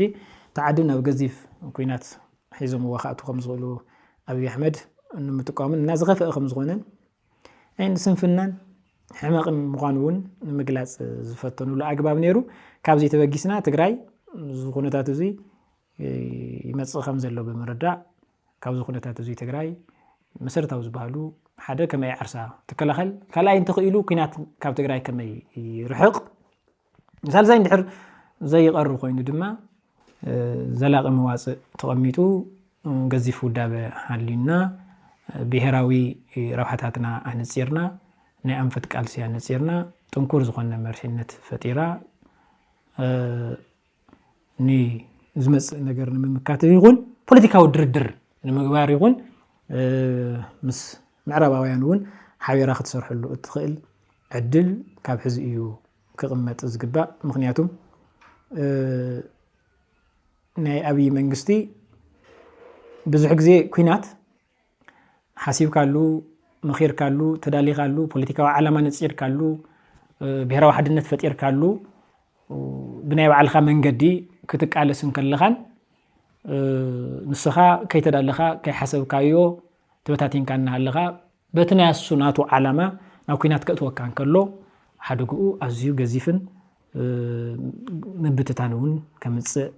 ዝኽእለሉ ዕድል ኣሎ ማለት እዩ እዚ ታይ ማለት እዩ ሕዚ ሓንቶ ክንገልጽ ዝፈተና ኣብ መንጎ ኣብ ትግራይ ዘሎ ሓይሊ ሰራዊት ስንወሎ እቲ ውዕል ዝፈጸመ TPLF ስንወሎ ዝኾነ ፖለቲካዊ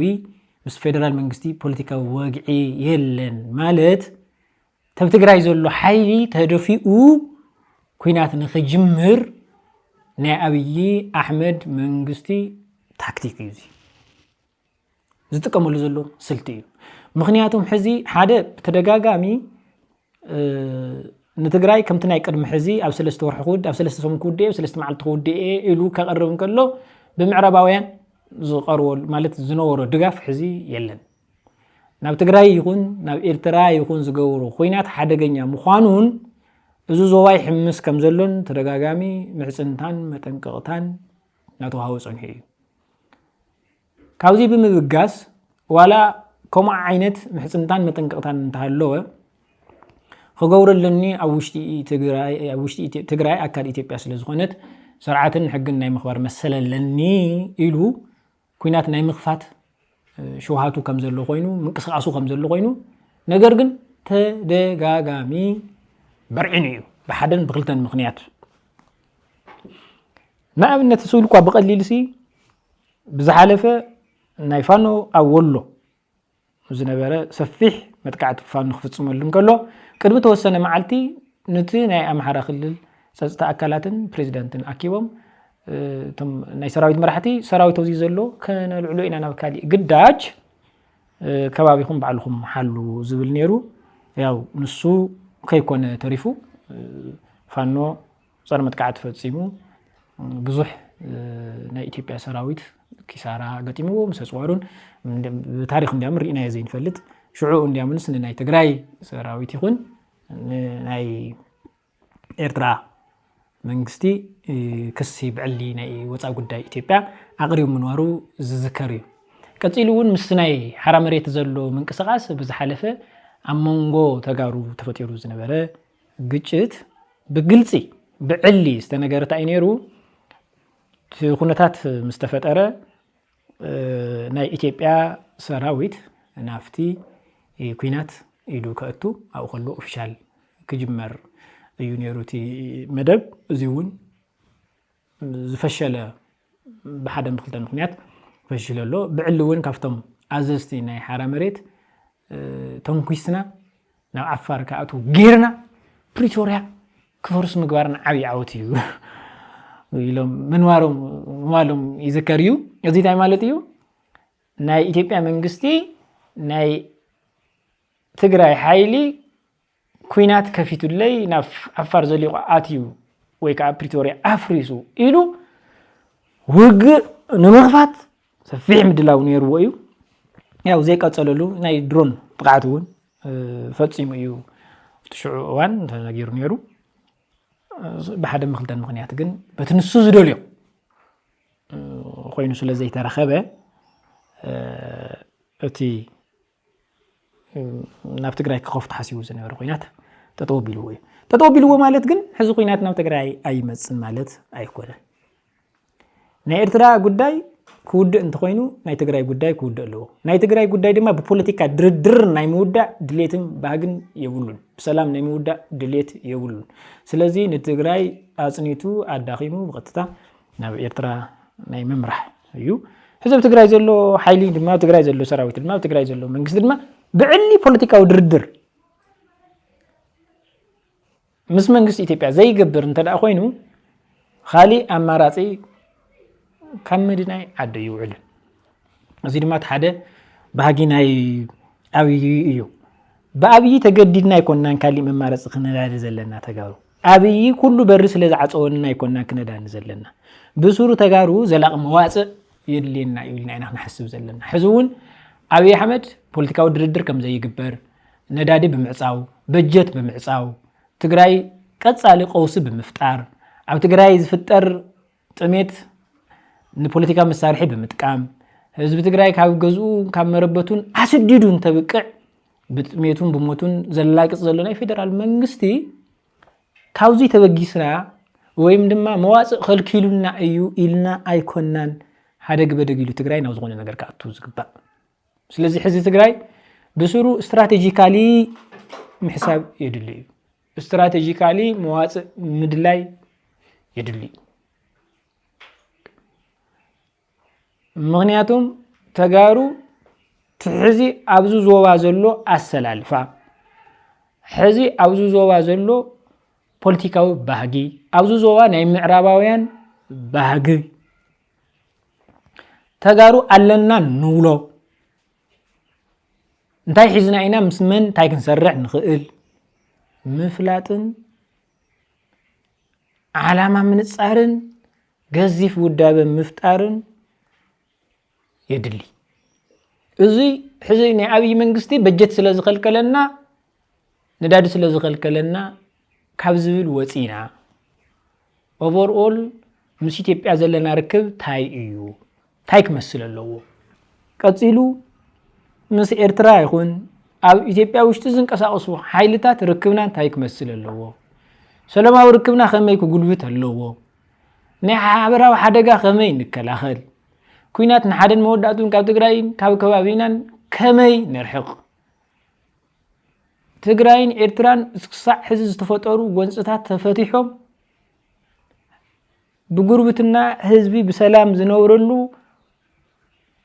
ኩሎም ብትሕቲ ውግእ ብትሕቲ ኩናት ክፈትሑ ንፖለቲካዊ ድርድርን ንተሓድሽ ትውልድን ከመይ ነመቻቹ ተባሂሉ ክሕሰብ እዩ ዝግባእ ስለዚ እዚ ተረዲና እንድሕር ዘይንኸድ ኮይና መዋጽእ ሲኢና ኢና ኣንፈት ሲኢና ኢና ኣብ መስቑልና ደላኣ ክንመውት ኮይና ብምባል ኣብ ትግራይ ዘሎ መንግስቲ ይኹን ውዳበ ሰተት ኢሉ ናፍቲ ናይ ኣብይ ኣሕመድ ናይ ኩናት ፕሮጀክት ከይኣቱ ስጋኣት ኣለና ምክንያቱም ኩሉ ነገር ካብ ናይ ባዕልና ጥንካረ እዩ ክብገስ ዝግባእ ምክንያቱም ንሕና ሕዚ ናይ ወዳድባን ናይ ዓላማን ናይ መሪሕነትን ክፍተት እንተዘይኮይኑ ትግራይ ከም ብሄር ዝተኣከበን ሓደ ምዃኑን ሕዚ ኣብ ዝቐረባ እዋን ድርቂ መፅኡ ክበሃል እንከሎ ዝተፈጠረ ካብ ጫፍ ትግራይ እስካብ ጫፍ ትግራይ ዝተፈጠረ ሓድነት ግልፂ እዩ ንውድበ የተፀበየ ንመንግስቲ የተፀበየ ኩሉ ብናይ ባዕሉ መንገዲ ሓሊፉ ከመይ ተረባሪቡ ኢሉ እውን ትሕዚ ኣብ ኢትዮጵያ ተፈጢሩ ዘሎ ፖለቲካዊ ውድቀት ምክንያት ብምግባር ትሕዚ ተፈጢሩ ዘሎ ኣምሓራ ይኹን ኦሮሞ ይኹን ምስ ኤርትራ ተፈጢሩ ዘሎ ጎንፁ እውን ሓደ ገዚፍ ምልክት ተርእዩና እዩ ኩሉ ኤርትራዊ ዳርጋ ክትብሎ ትኽእል ኢኻ ኩሉ ኢትዮጵያዊ ኣምሓራ ይስወሎ ካልእ ይስወሎ ኦሮሞ ይስወሎ ደቡብ ይስወሎ ኣዶ ትግራይ ኣይትጠምን ኣይትሞትን ኢሉ ክስለፍን ክሕገዝን ተራእዩ እዩ እዚ ድማ ናብ ረብሓ ናይ ምቕያር ድማ ናይ ፖለቲካ መሪሕነት ዓቕሚ የድሊ ውሕልል ዝኾነ መሪሕነት እኩብ ዝኾነ ገዚፍ ውዳበ ብሄራዊ ዓላማ የድልየና ማለት እዩ ስለዚ ነዚ ኩነታት እዚ እቲ ናይ ፕሬዚደንት ኢሳያስ ምላሽ ከም ዘሎ ኮይኑ ያው እሶም ሃገር እዮም ከም ሃገር ከመይ እዮም ዝዳለው ይፈልጡ እዮም ረብሓታቶም ዲፋይን ገይሮም እዮም ዝንቀሳቐሱ ሕዚ ትግራይ ድማ ካፍቲ ዝተረኸበ ሽርፍራፍ እያ ሕዚ እውን ትግራይ ሰቂላ ታትትብል ዘላ ከምኡ ክኾን ኣይግባእን ካብዚ ውፅእ ኢሉ ንቕድሚት ኣንፈት እንክሕብር ዝኽእል መሪሕነት ይኹን ኣወዳድባን ዓላማን ከም ዘድልየና ብምጥቋም ቀፂሉ ምዚ ተተሓሒዙ ሎሚ ቅነ ክልተ ገዘፍቲ ጀነራላት ጀነራል ሳሞራ ዩኑስና ኢሉ እውን ጀነራል ዮሐንስ መንጋግ ብዝተፈላለየ መንገዲ ኣብ ጎኒ ኣብይ ተሰሊፎም ልክዕ ከም ንጻድቃን ኣብ ጎኒ ኣብይ ተሰሊፎም ያው ናይ ሕሽክርና ውድድር እንዲኒ ሕዚ ናይ ሕሽክርና ውድድር እዩ እኒሄ ብጣዕሚ ዝገርም ግን ባይዘወይ ኣብ መጽሓፍ ቅዱስ እዚ ሓደ ጉዳይ ኣሎ ክርስቶስ ክትሓዝ እንከሎ ብጣዕሚ ኣፈላላይ ዝነበሮም ሄሮዶስና ጲላጦስ ክርስቶስ ኣብ ምግራፍ ክርስቶስ ኣብ ምትሓዝ ኣውጊዖም ዘይፈልጡ ከይተረፉ ኣውጊዖም ምንዋሩ እዩ እንት ታሪክ ዝነግረናት ናይ መጽሓፍ ቅዱስ ማለት እዩ ምክንያቱም ክልቲኦም ጸበኛታት እዮም ነይሮም ክልቲኦም ጎንፂኦም ነይሮም ክርስቶስ ምስ መጸ ግን ክርስቶስ ንምግራፍን ክርስቶስ ንምስቃልን ክርስቶስ ንምውንጃልን ዝኸድዎ ርሕቀት የርኢ ሕዚ እውን ዮሐንስስ ንበሎ ሳሞራስ ንበሎ ጻድቃንስ ንበሎ ጎንጾም ሰላም ዘይባሃል ጎንጾም ዝኸድዎ ፖለቲካውን ናይ ስልጣን ሕምሕምን ናይ ሽምጥ ጥፋእን ብጣዕሚ ክልተ ጫፍ እዮም ኣብ ዝኾነ ኣጋጣሚ ሓቢርካ ክትሪኦም ዘይትኽእል ሰባት እዮም ነገር ግን ሕዚ ንኣብይ ኣሕመድ ንምሕሽካር ብጣዕሚ ዝሕዝን ነገር ባይዘወይ ነናይ ባዕሎም ፖለቲካዊ ዓላማ ሃልይዎም መራሕቲ ኮይኖም ሓበራዊ ፀላ ኣለና ንዝበልዎ ኣካል ክገጥሙ እኳ ተዝመፁስ ሕዚ ንምሕሽካር ምዃኑ ብጣዕሚ ቁሩብ ይድንግፅ እዩ ሳሞራ ያው ብዛዕባ ሳሞራ ብተወሰነ መልክዑ ክንብል ምስ ናይ ትግራይ ጉዳይ ዝገለጸሎ ኣሎ ናይ ኤርትራ ጉዳይ ዝገለጸሎ ኣሎ ምላሽ መሃብን ምርኣይን ስለ ዘድሊ ኢልና እውን ዮሐንስ ሳሞራ ማለት ንነዊሕ እዋን ናይ ኢትዮጵያ ኢታማጆር ሹም ኮይኑ ናይ ኢትዮጵያ ሰራዊት ዋና ኣዛዚ ኮይኑ ዝነበረ ሰብ እዩ ሳሞራ ማለት ናይ ትግራይ ጆኖሳይድ ተወሊዱ ብእግሩ ጠጠው ኢሉ ኣብ ልዕሊ ትግራይ ዝተፈጸመ ጆኖሳይድ ተሓደገኛ ሓይሊ ተወሊዱ ብእግሩ ጠጠው ኢሉ ንኽኸይድ ካብ ዝገበሩ ቁፅሪ ሓደ ተሓታቲ ሳሞራ እዩ ምክንያቱም ሳሞራ ኣብይ ዝመፀሉ ኣግባብ ይፍለጥ እዩ ኣብይ መፅኡ ድማ 2010 መፅኡ እስካብ 2012 ኣብ ልዕሊ ትግራይ ዝተኸተሎ ናይ ኩናት ተረኽ ናይ ጆኖሳይድ ተረኽ እንታይ ምንዋሩ ይፍለጥ እዩ ፋይናሊ ድማ ብዕሊ ናብ ትግራይ ኣትዩ ጆኖሳይድ ዝፈጸመ ሕዚ እውን ብፖሊሲ ደረጃ ኣብ ልዕሊ ህዝቢ ትግራይ ጆኖሳይድ ዝፍጽም ዘሎ ስለዚ ኣብ መንጎ ጌታቸው ኣሰፋን ሳሞራን ዝነበረት መሰረታዊ ፈላላይ ኣብይ ምምጻእ እዩ ኣብይ ኣነ ፕሬዝዳንት እየ ንኣብይ ኣነ ናይ ሰራዊት ኣዛዚ እየ ስለዚ ንኣብይ ኣይሕዝን ወይ ኢሉ ተሓቲቱ እውን ነይሩ የብራኸ ከም ዘይፀፅቶ እዩ ተዛሪቡ ማለት ድሕሪ እዚ ምክንያቱ ኣብይ ኣሕመድ ሲ በቃ ጆኖሳይድ ህዝብካ እንተፈፂሙስ በቃ ጌጋ እየ ነይረ እውን እኮ ይበሃል ግን ጌጋ ይነበርኩን ኢሉ ዝኣምን ሰብ እዩ ቀፂሉ እውን ብጣዕሚ መደንገፅ እንድዩ ሕዝስ ሕወሓትን ህዝቢ ትግራይን ሓደ እዩ ኢሉ ዝዛረብ ዝነበረ ንሱ ተታሪኽ ንሱ ድማ ንህዝቢ ትግራይ ኩሉ ህዝቢ ትግራይ ሕወሓት እዩ ተባሂሉ ከመይ ዋጋ ከም ዝኸፈለ ናይ ዞዚ ኒ ኣጀንዳ ተሸካሚ ዝነበረ ድማ ንሱ ዝተረኽ እዚ ወሊዱን ተበቅዕ ድማ ሕወሓትን ህዝቢ ትግራይን ሓደ እዩ ክጠፍእ ኣለዎ ዝብል ሰብ ናብ ስልጣን ንኽመፅእ ዓብይ ሚና ዝተፃወተ ሳሞራ ናብ ስልጣን ወፂኡ ትግራይ ኩናት እንትእወጆ ኣብ ኣዲስ ኣበባ ኣራጢጡ ከፊሉ ንኣብይ ኣሕመድ ዘማኽር ዝነበረ ሳሞራ ኩሉ ትግራዋይ እንትእሰር እንትዋረድ እንትስደድ ንብረቱ እንትሕደግ ተደላዲሉ ምስ ኣብይ ኣሕመድ እናተራኸበ ዝማኽር ዝነበረ ንብረቱ ዘይተመንጠለ ንዝፈልጦም ሰባት ሓደ ሰባት እውን ክእሰሩ ከለዉ ግደፉ ዝብል ዝነበረ ያው መንግስቲ ነይሩ ማለት እዩ ብኻሊእ ቋንቋ ሳሞራ ሕዚ እዚ ኩሉ እዚ ገይሩ እቲ ኩናት ብፕሪቶሪያ እቲ ውግእ ብፕሪቶሪያ ጠጠው ኢሉ ተኸንቢቱ ፖለቲካዊ ድርድር ምስ ተጀመረ ሳሞራ ሕዚ ናይ ሞራል ልዕልና ሒዙ ኣብ ትግራይ ዝተፈጠረ ፖለቲካዊ ውድቀት ኣብ ትግራይ ዝተፈጠረ ናይ መሪሕነት ውድቀት ኣብ ትግራይ ዝተፈጠረ ኣብ ህዝቢ ትግራይ ዝተፈጠረ ተስፋ ናይ ምቁራጽ ክምዝምዝ ክጥቀም በዓል ዋና ክኸውን ትኽክል እየ ነይረ እዚኣመን ኩሉ ኩናት ኣይኣቱን ኢሉ ሕፀብዎ ኣብ ትግራይ ዝተፈጸመ ኩናት ምእማንን ዘይምእማንን የድልዮን ምክንያቱም መደበኛ ኩናት ኣይነበረን ዘርኢ ምጽናት እዩ ነይሩ ኣብቲ ቦታ ንሱ ዘይምቅዋም ሓሳብካ ዘይምግላጽ እንታይ ድዩ ዘርኢ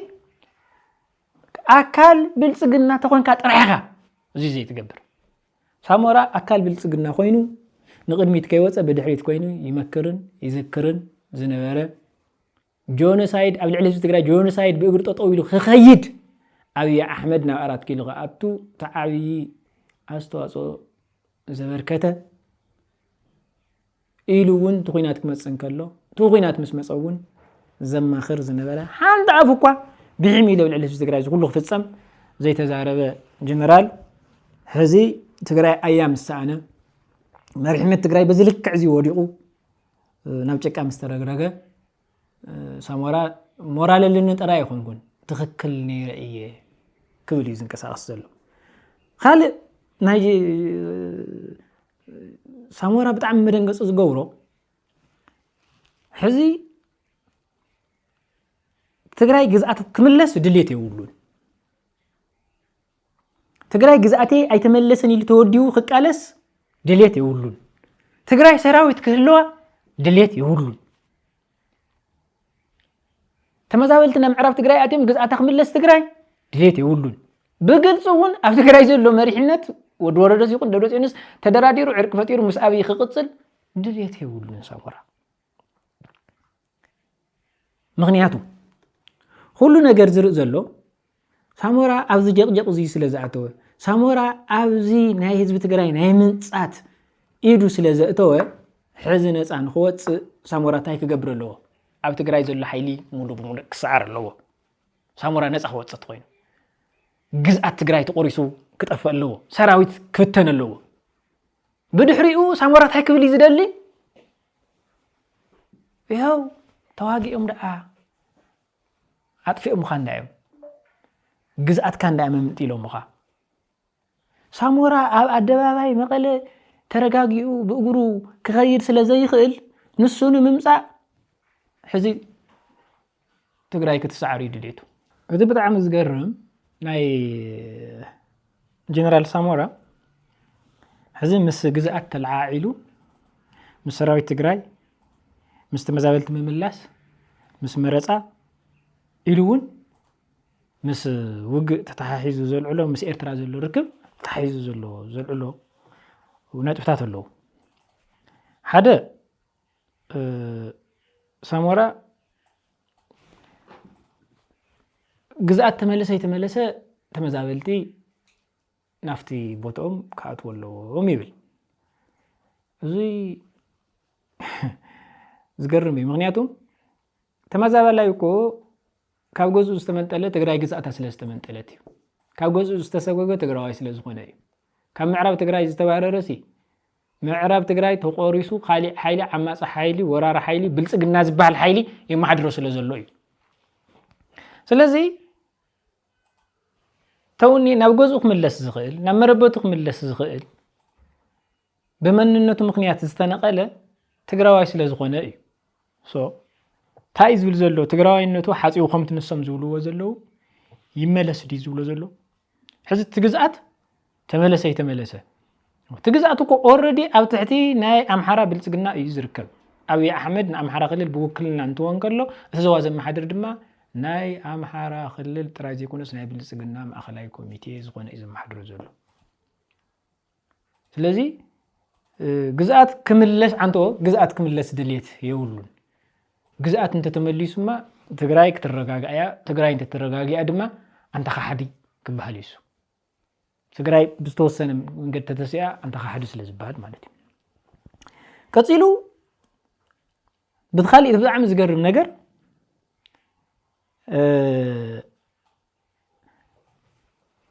ትግራይ ወላ ግዝኣታ ኣይመለስ ወላ ረብሓታታ ኣይተሓሎ ሰራዊት ክህልዋ የብሉን ሰራዊታ ክትፍርስ እዩ ዘለዋ ክትቃለስ የብላን ምክንያቱም ኣብይ ኣሕመድ ሙሉእ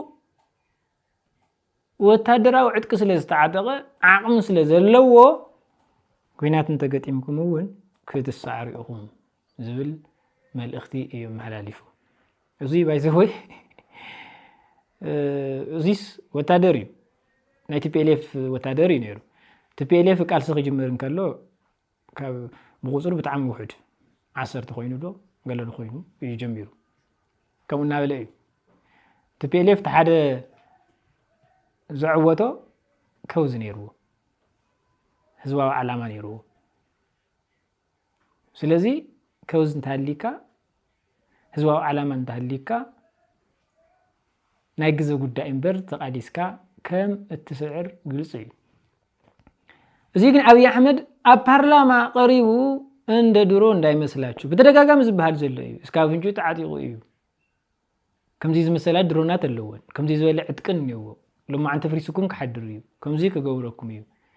ሕዚ ኩናት እንደመጽኡ ንሓደን መወዳእትን ተጠውልኩም ከምዚ ተኸዱ ክገብረኩም እዩ ወይ ክገብረኩም ኢሉሱ ዝፈጠሮ ታሪኽ ሒዚ ይመጽኡ ስለዚ ትግራዋይ ተኾርሚኻ ግዝኣትካ ተቆሪሱ ሰራዊት የድልየካን ተጨቢጥካ ነበር እዚ ክዛረብ ይመጽኡ ምክንያቱም አንተ ግዝአት ክምለሰ ይደልን ትግራይ ቅንዕ ክትብል ይደልን ሰራዊት ትግራይ ክህልዎ ይደልን ኣብ ትግራይ ዘሎ መሪሕነት ክርኢ ይደልን ምክንያቱም እዚ እንድሕርዳ ኮይኑ ሳሞራ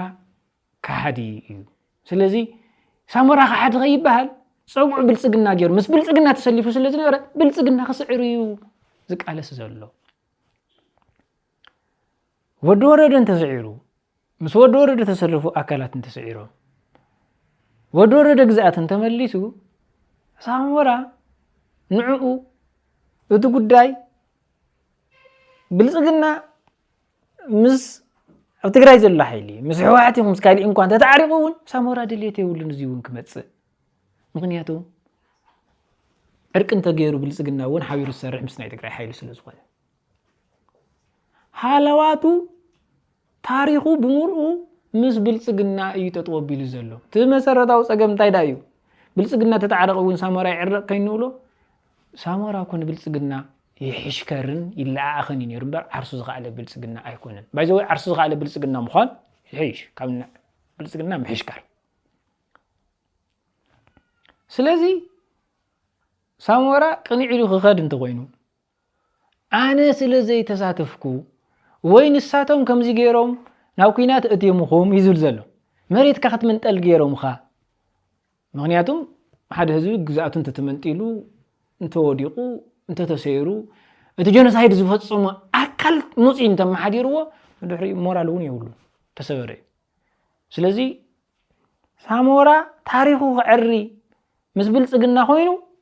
ህዝቢ ትግራይ ክስበር ኣለዎ ህዝቢ ትግራይ ክዋረድ ኣለዎ እዚ ይሰርሕ ኣሎ ሳሞራ ህዝቢ ትግራይ ግዝኣቱን ተተመንጢሉ ህዝቢ ትግራይ መሬትን ተተመንጢሉ ህዝቢ ትግራይ ሰራዊትን ተበቲኑ ኣብ ትግራይ ዘሎ መሪሕነት ተተሳዒሩ ተወዲቁ ሳሞራ ነዚኣ ይሰርሕ ዘሎ ህልውና ኣብዚ ኣያይል ይዘረጋግጽ ዘሎ ምክንያቱም ሳሞራ ህዝቢ ትግራይ ኣብ ዝቃለሰሉ ኣብ ዝጠፍቀሉ እዋን ምስ ህዝቢ ትግራይ ኣይኮነን ተሰሊፉ ነይሩ ንብልጽግና ይማኸር ንብልጽግና ይሕሽከር ኩሉን ትውረር ዘይተወረረ ኩሉን ትስደድ ዘይተሰደደ ተረጋጊኡ ዝነበረ እዩ ሳሞራ አዲስ አበባ ኮይኑ ምክንያቱም ብጾቱ ብዙሓት ኮሎኔላት ብዙሓት ሻለቃታት ብዙሓት ተራ ተጋደልቲ ኣብ ሰራዊት ዝነበሩ ኣብ ኢትዮጵያ ሙሉ ኣብ እስር ቤት ተረሽኖም ዝተቀተሉሉ ቀደም ጡረታ ወጥዮም ዝነበሩ ከይተረፈ ተጸዊዖም ዝተረሸኑ ዝተኣሰሩን ንብረቶም ዝተኣገደን ተጋደልቲ ኣብ ዘለውሉ ተረጋጊ ንብልጽግና እናማኸረ ዝነበረ እዩ ስለዚ ግዝአት እንተተመሊሱ ዳሞ ትግራይ ቅንዕ ክትብልያ ሰራዊት እንተሃጂዳ ትግራይ ቅንዕ ክትብልያ እንደተዘራሪው ናይ ትግራይ ሓይሊ ምስ ሳሞራ ዘይኮነ ምስ ብልጽግና እዩ እቶም ጸጉዖም ብልጽግ ካብ ትግራይ ዋላ ሕዚ ዝኸዱ ኣካላት ጸጉዖም ብልጽግና ዝገብሩ መሰረታዊ ጸገሞም እንታይ ድዩ ህልውናኦም ኣብ መንጎ ትግራይን ኢትዮጵያን ህልውናኦም ዝረጋገጽ ጎንጽ እንተሃልዩ እዩ ህልውናኦም ዝረጋገጽ ናይ ትግራይ ሓይሊ ተተሳዒሩ ትግራይ ተተሳዒራ ግዝኣታት ተቆሪሱ እዩ ህልውናኦም ዝረጋገጽ ምክንያቱም አብይ አሕመድ ምስ ስምረት ይኹን ምስ ጻድቃን ይኹን ኮይኑ ክምልሶ ዝደሊ ግዝኣት የውሉን ግልጽ እዩ ብፖሊሲ ደረጃ አብይ አሕመድ ትግራዋይ በቲኑ ሲዒሩ ንሓደን መወዳእቱን ካብ ፖለቲካ ኢትዮጵያ ከውጽእ ይሰርሕ ኣሎ زم أكلات زياتهم دما نايتجارو روح يكون نعوون يوم كم بيلاطوسن هيرودوسن غون نزخدو زنورو تعمر كوي غون نزخدو زنور جنرالات كم زبئي صادقان منغاك ساموراكو كم زبئي غون نزخدو زنور جنرالات حزي حدش قبل علة تجري كوينات نمولد نحشكرنا زودا دورتلو أكلات مالتي صاركان ما حزب استفترة بوليتيكا وجنسن مسحابني وسيمبر أفتقر سواء نفت مخاطر مسزوي نيرو زم أكلات زياتهم جن نتني أبي أحمد جونسايد قديسهم زم آخرون زمرحن أبي نخمس نايو علم جلس تسعوتو سباتيا من قاقول كاو أي فيلا كالي تبدعني زقرم تايو تقراي ناي تقراي حيلي مس إرترا زقورو ركب يوم زقاومو ويكا صمدونا تبعاله مس إرترا ما ويدعى بوليتيكا تقراي دخيم منبر لعلزي وني كخيد زقباء نمت ممانيكم متساع زقباء كلهم بوليتيكاو مفتح قمت اللهم يزقباء نايخلتيو هزبي مسعي هلونو بحوار تطويلو كدحن كم زقباء أنفت مقمات يزقباء نيرو تحز تجارة زلما انتن إسا قوانس ترحق حبيرو صلاي حبير كاتك الأخل هزن هزبي ركب تفتريا زيا لعلو ياخد كد زقباء قن زوزين نهاية ركب نأبي أحمد كمير إسحمام كم زخونتهم بتم نأبي أحمد نمحشكار زودا دورو زلو غون زخود نورو سلست جنرالات كم زبي من رقاقاز يكالي مغنياتهم وقحة صبحة نأبي سراويت نمنتاي لالاونة تقراي لالاونة إثيوبيا أمونغو إرتران إثيوبيان دوب زنبرة قديفو وطيئو نمنتاي حلاف نوتو زي تواسع نمنتاي تقراي نابكالو خينات عديمو إلهم كسو خقرو زي سمع أكالات تقراي مس إرترا سلا زي تواقعت ناي تقراي حيلي ناوي عمر تحاشكيرو نسمرا سلا زي زمته طرح زوم حيلتا تزيهم تأكيوم أبي أحمد كاف سلطان كبارو ويخلو يوم إلهم بمحساب طرح انت باريرم مدما نحنا هلونانا سدة اسر بيتني كخوني لهم بمحساب طرح زم جنرالات زياتهم اني جنرال سامورا نتقراي حزي سراويتي بتن ولا جزاتو يملس ولا كوزي علوو اي واقع تتواقي اون كسعريو زل ملغتي مس إرترا زقبر محزننا دما تقايمهم نا إرترا منجستي حدا معلدي نتقراي هزو صبوق نجر حسيبو سلا زي يفلت تي وقعوا على خم يكون نجر جن أمونغو تقراين إرتران زلو ركب زت حساسهم زلو حدا تقراين إرتران نمنتاي زي تواقو تقراي أكل إثيوبيا خوينا حشكر إثيوبيا خوينا حشكر أبي أحمد خوينا تنا إرترا منجستي خوينا أم حرام منجست بالعل تقراي زجورو نمنتاي كيدهم زي فتصمو يو حدا اتغال أي دما زم حيلتا تزيئات يوم تساقي علوم حبرت فتيروم انت مسيئوم أبي انت فريسو هلونانا أب حدا قايز أتو سلسي زم ساتي أدم سلنا يولك هلون يمسحس والله ما يزوي حشكر جزائيوك موت أيدلن مغنياتهم تجزائي نسون تمويتو كهذا جزائك ما تسيخلي تقدماي انت مويتس اتمكتلك ما تسيخلي حاشكر جن هلونو زرقاقز اتي جزائي بهيوت كهلون كسعرن نكلو ترحيو كاو كلو نلعلي دما ولا بعرقي انت فتصيمو امونغو زبلع تتحشكيرو زنبره اكل سلازغونه زم اكلات زياتهم ولقاوي هلون نقوم ናብሮኦም ገዝኦም ህይወቶም ብሙሉ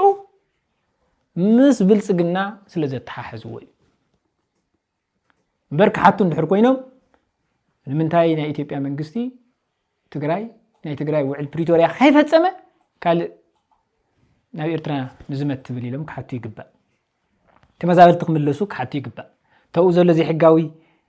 ምምሕዳር ክፈርስ ክሓቱ ይግባእ ንምሳት እዚኣቶም ትክክል ዝኸውን ኣብ መንጎ ትግራይን ኤርትራን ዘሎ ዕጡቕ ኩናት እንተልዕል እዩ ትክክል ኢሎም ዘቕምጡ ያው ህልውናኦም ንምርግጋጽ ዋላ ከምዚ ጎን ጎን እንኸዱ ሰብእናኦምን ህልውናኦምን ብሙሉ ምስ ምህላው አብይ አሕመድ ምስ ኣብ መንጎ ትግራይን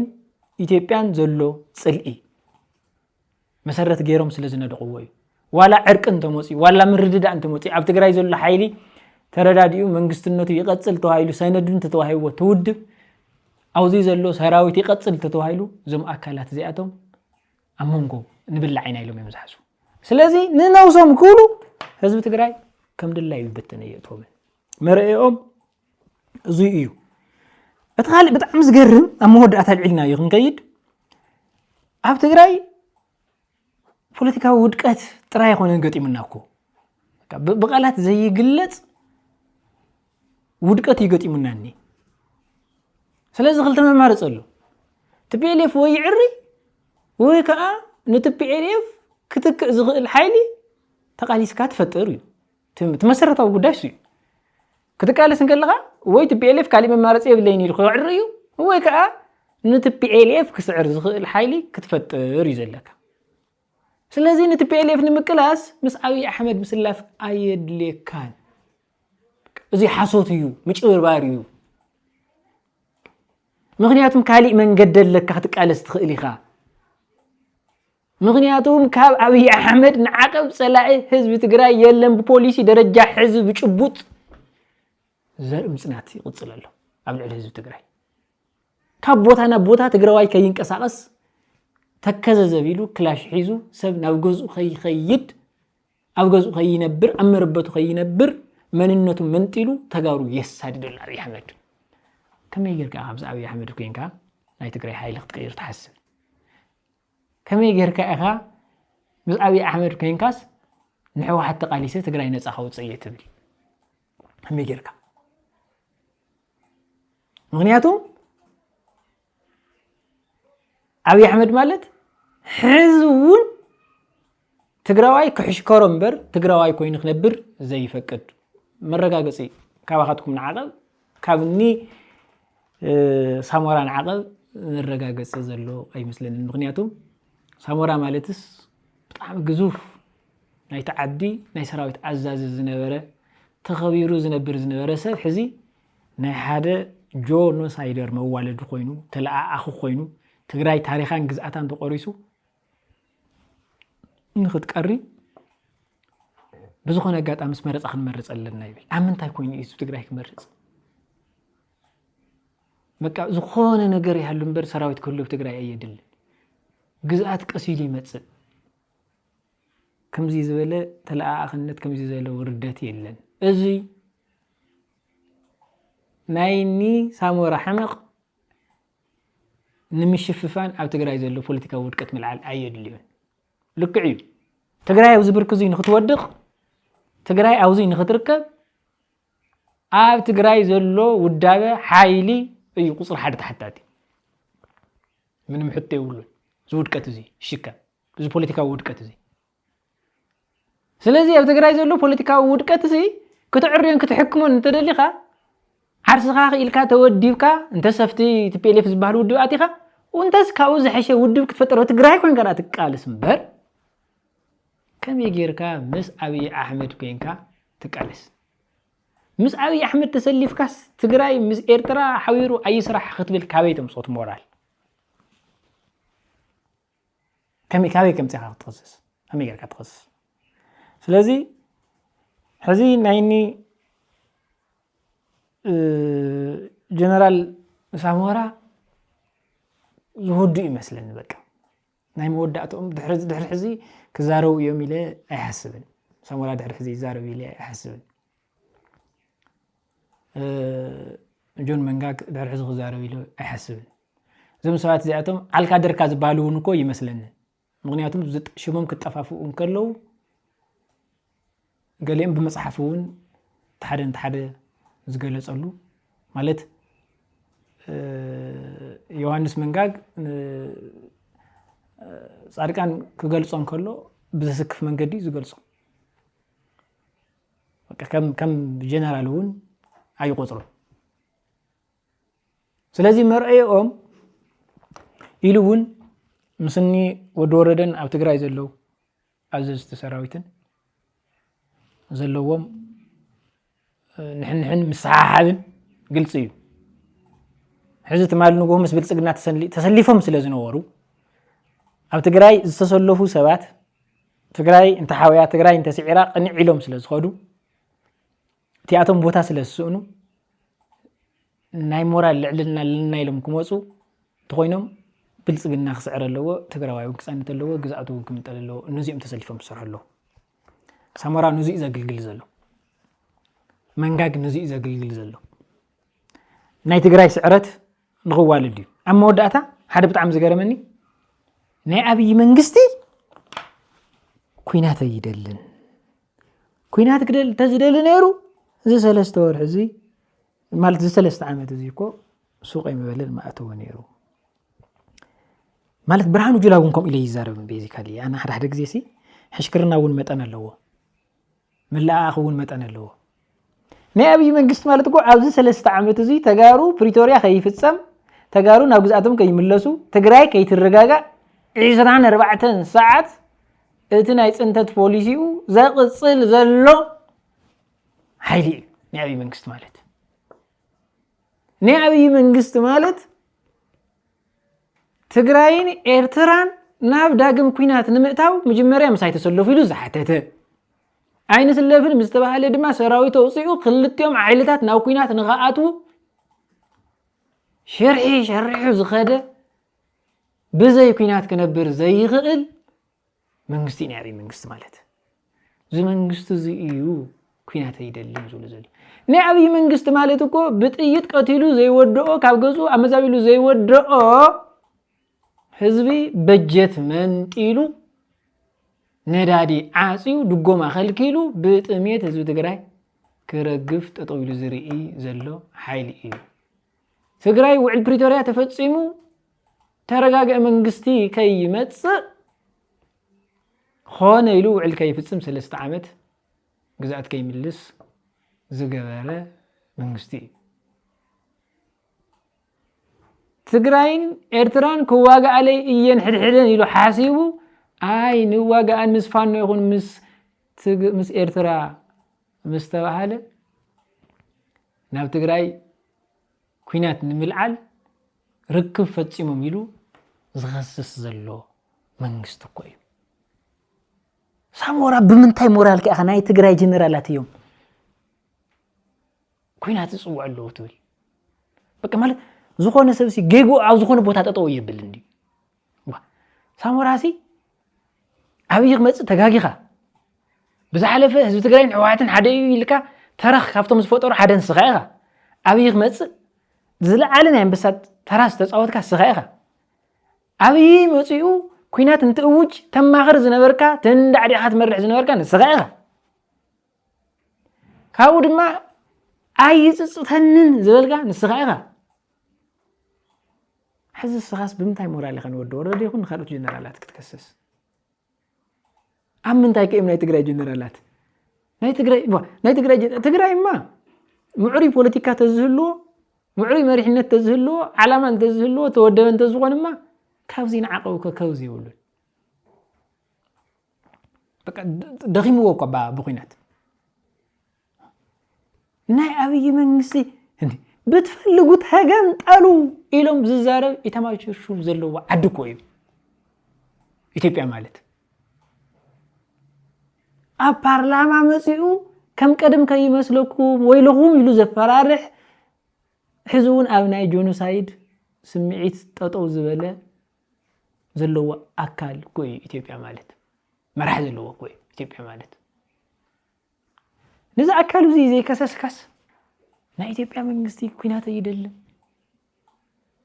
نايتيبيا منغستي سلام يزدل تብል ናይ ትግራይ ሓይሊ እዩ ኢልካ በዝልክ ዕዙይ ናይ ኣብይ ናይ ኩናት ተረኽ ሓይሊ ሚዛን ክልዎን ትክክለኛ ክኸውን ትሰርሕ እሞ ዘይኮነ በዝልክ ዕዙይ ትእዘዝ በዝልክ ዕዙይ ትላኣኽ ዘርዘሩ ታንቶ ወዝወልና ኢት ምክንያት ህልውናኻ ምስ ብልጽግናን ተጌርጋ ናብራኻ ምስ ብልጽግናን ተታሒስካዮ ገዛኻ ምስ ብልጽግናን ተታሒስካዮ መወዳእቱ ዝኸውን ታዩ ብልጽግናን ተዘይህሉ ስለዘይትህሉ ብልጽግና ንኽህሉ ድማ ናይ ብልጽግና ፕሮጀክት ተሸኪምካ ትግራይን ምጥፋእ ትንቀሳቀስ ማለት እዩ ኣብ መወዳእታ እዚ ካበልኩ ያው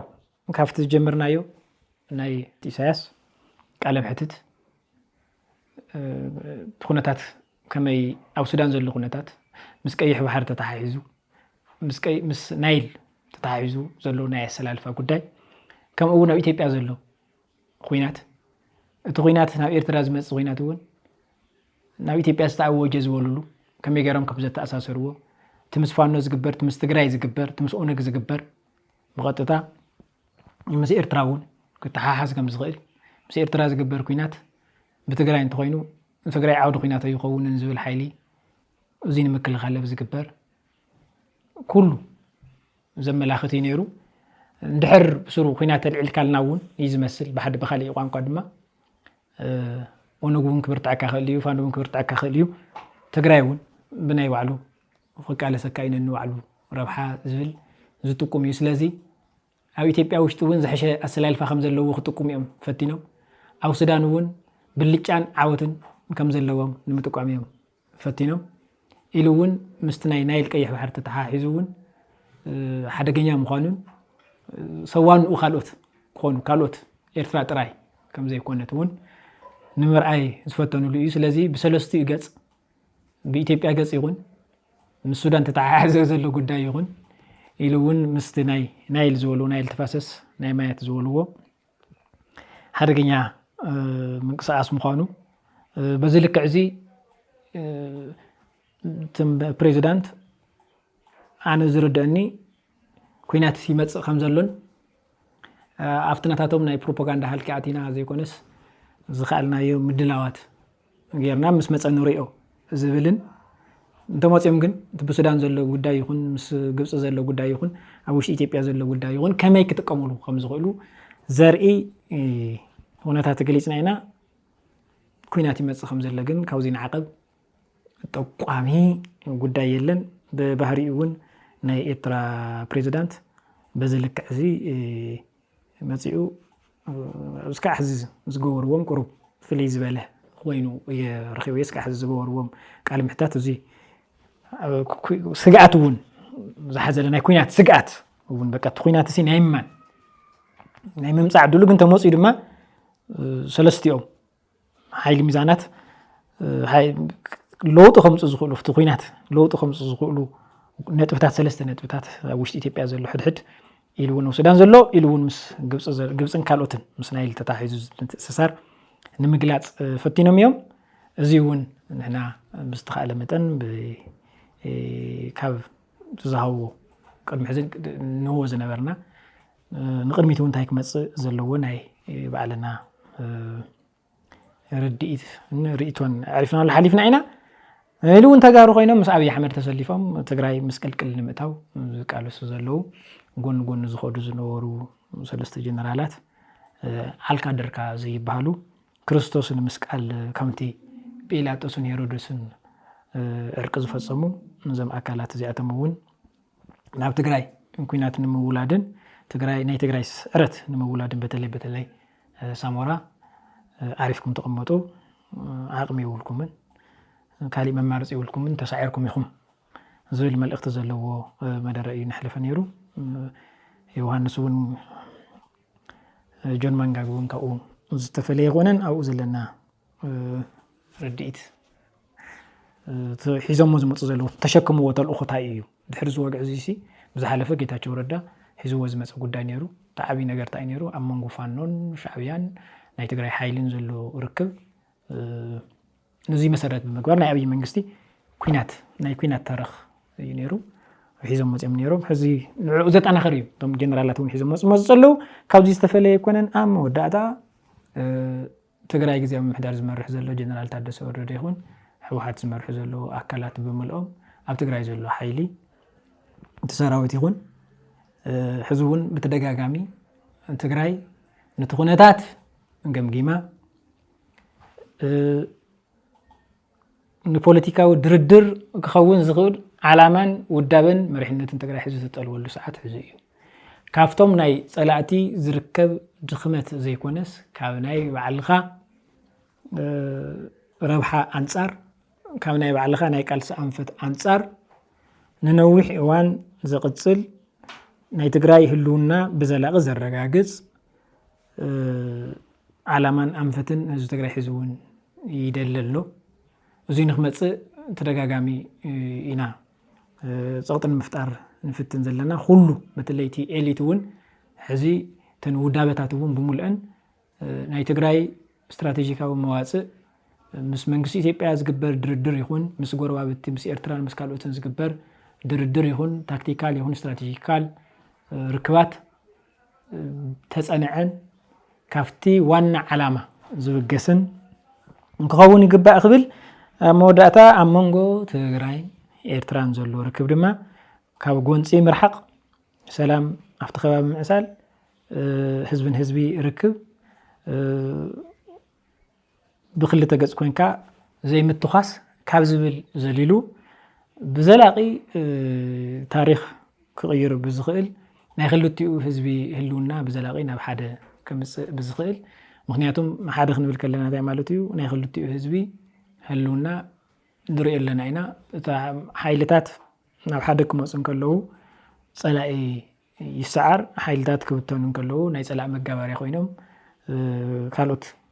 حزبي اب كويناتن افلقيتن كنبر يغبر سلازلو بزلاقي امونغو تግራይን ኤርትራን ዘሎ ርክብ ናብ ዝሐሸ ክብርኽን ካብ ታክቲካል አሊያንስ ናብ ስትራቴጂካል አሊያንስ ከዓብን ይግባእ ማለት ካብ ጸላኢ ሕዚ ጸላኢ ብዝፈጥሮ ዘሎ ዕድላት ጥራይ ይኩነን ክኾን ዘለዎ ብዘላቅውን ተኾነታት ካብ ዘምጽኦ ወፂኻ ብዘላቅውን ክልቲኡ ህዝቢ ከመይ ይርባሕ ዝብል እንትኾን ምስ ሱዳን ይኹን ምስ ዓፋር ይኹን ምስ አምሓራውን بزلاقي ناو كينات زي متاون مسكبابي خا بسلام منبارن كسراح يقبا اندحر دعا امونغو تقراين إرتران إلو نمحران زلو ركب تنكرون دلدلون كوينو كوينات مقراي يكاليو ناي أبي منغستون قوتيتكا ناو دردر ممسا يكاليو سلازي تقراي كتدرادر نتوينا قن دليتاتا نتسيرا انتاي هبا انتاي كتقبل زولو قلسنات بزلوو نممسا ادمان انتاي يدلينا مالتيو ግዙፍ ዝኾነ ብሔራዊ ውዳበ የድል እዩ ዓላማ የድል እዩ መርሕነት የድል እዩ ክብራት ተኸታተልቲ አድመጽትን ቤተሰብ ብራኸ ናይ ሎሚ እዋናዊ ብራኸ ከምዚ ዝስዕብ ነይሩ ጉድ ታይን ወሎ ብራኸ ዘተ ብራኸ እንዲና ንብሎ ብራኸ እዋናዊ ወዶ هو ምንታይ ይኹን እሺ በቃ እዚያ ሁዳ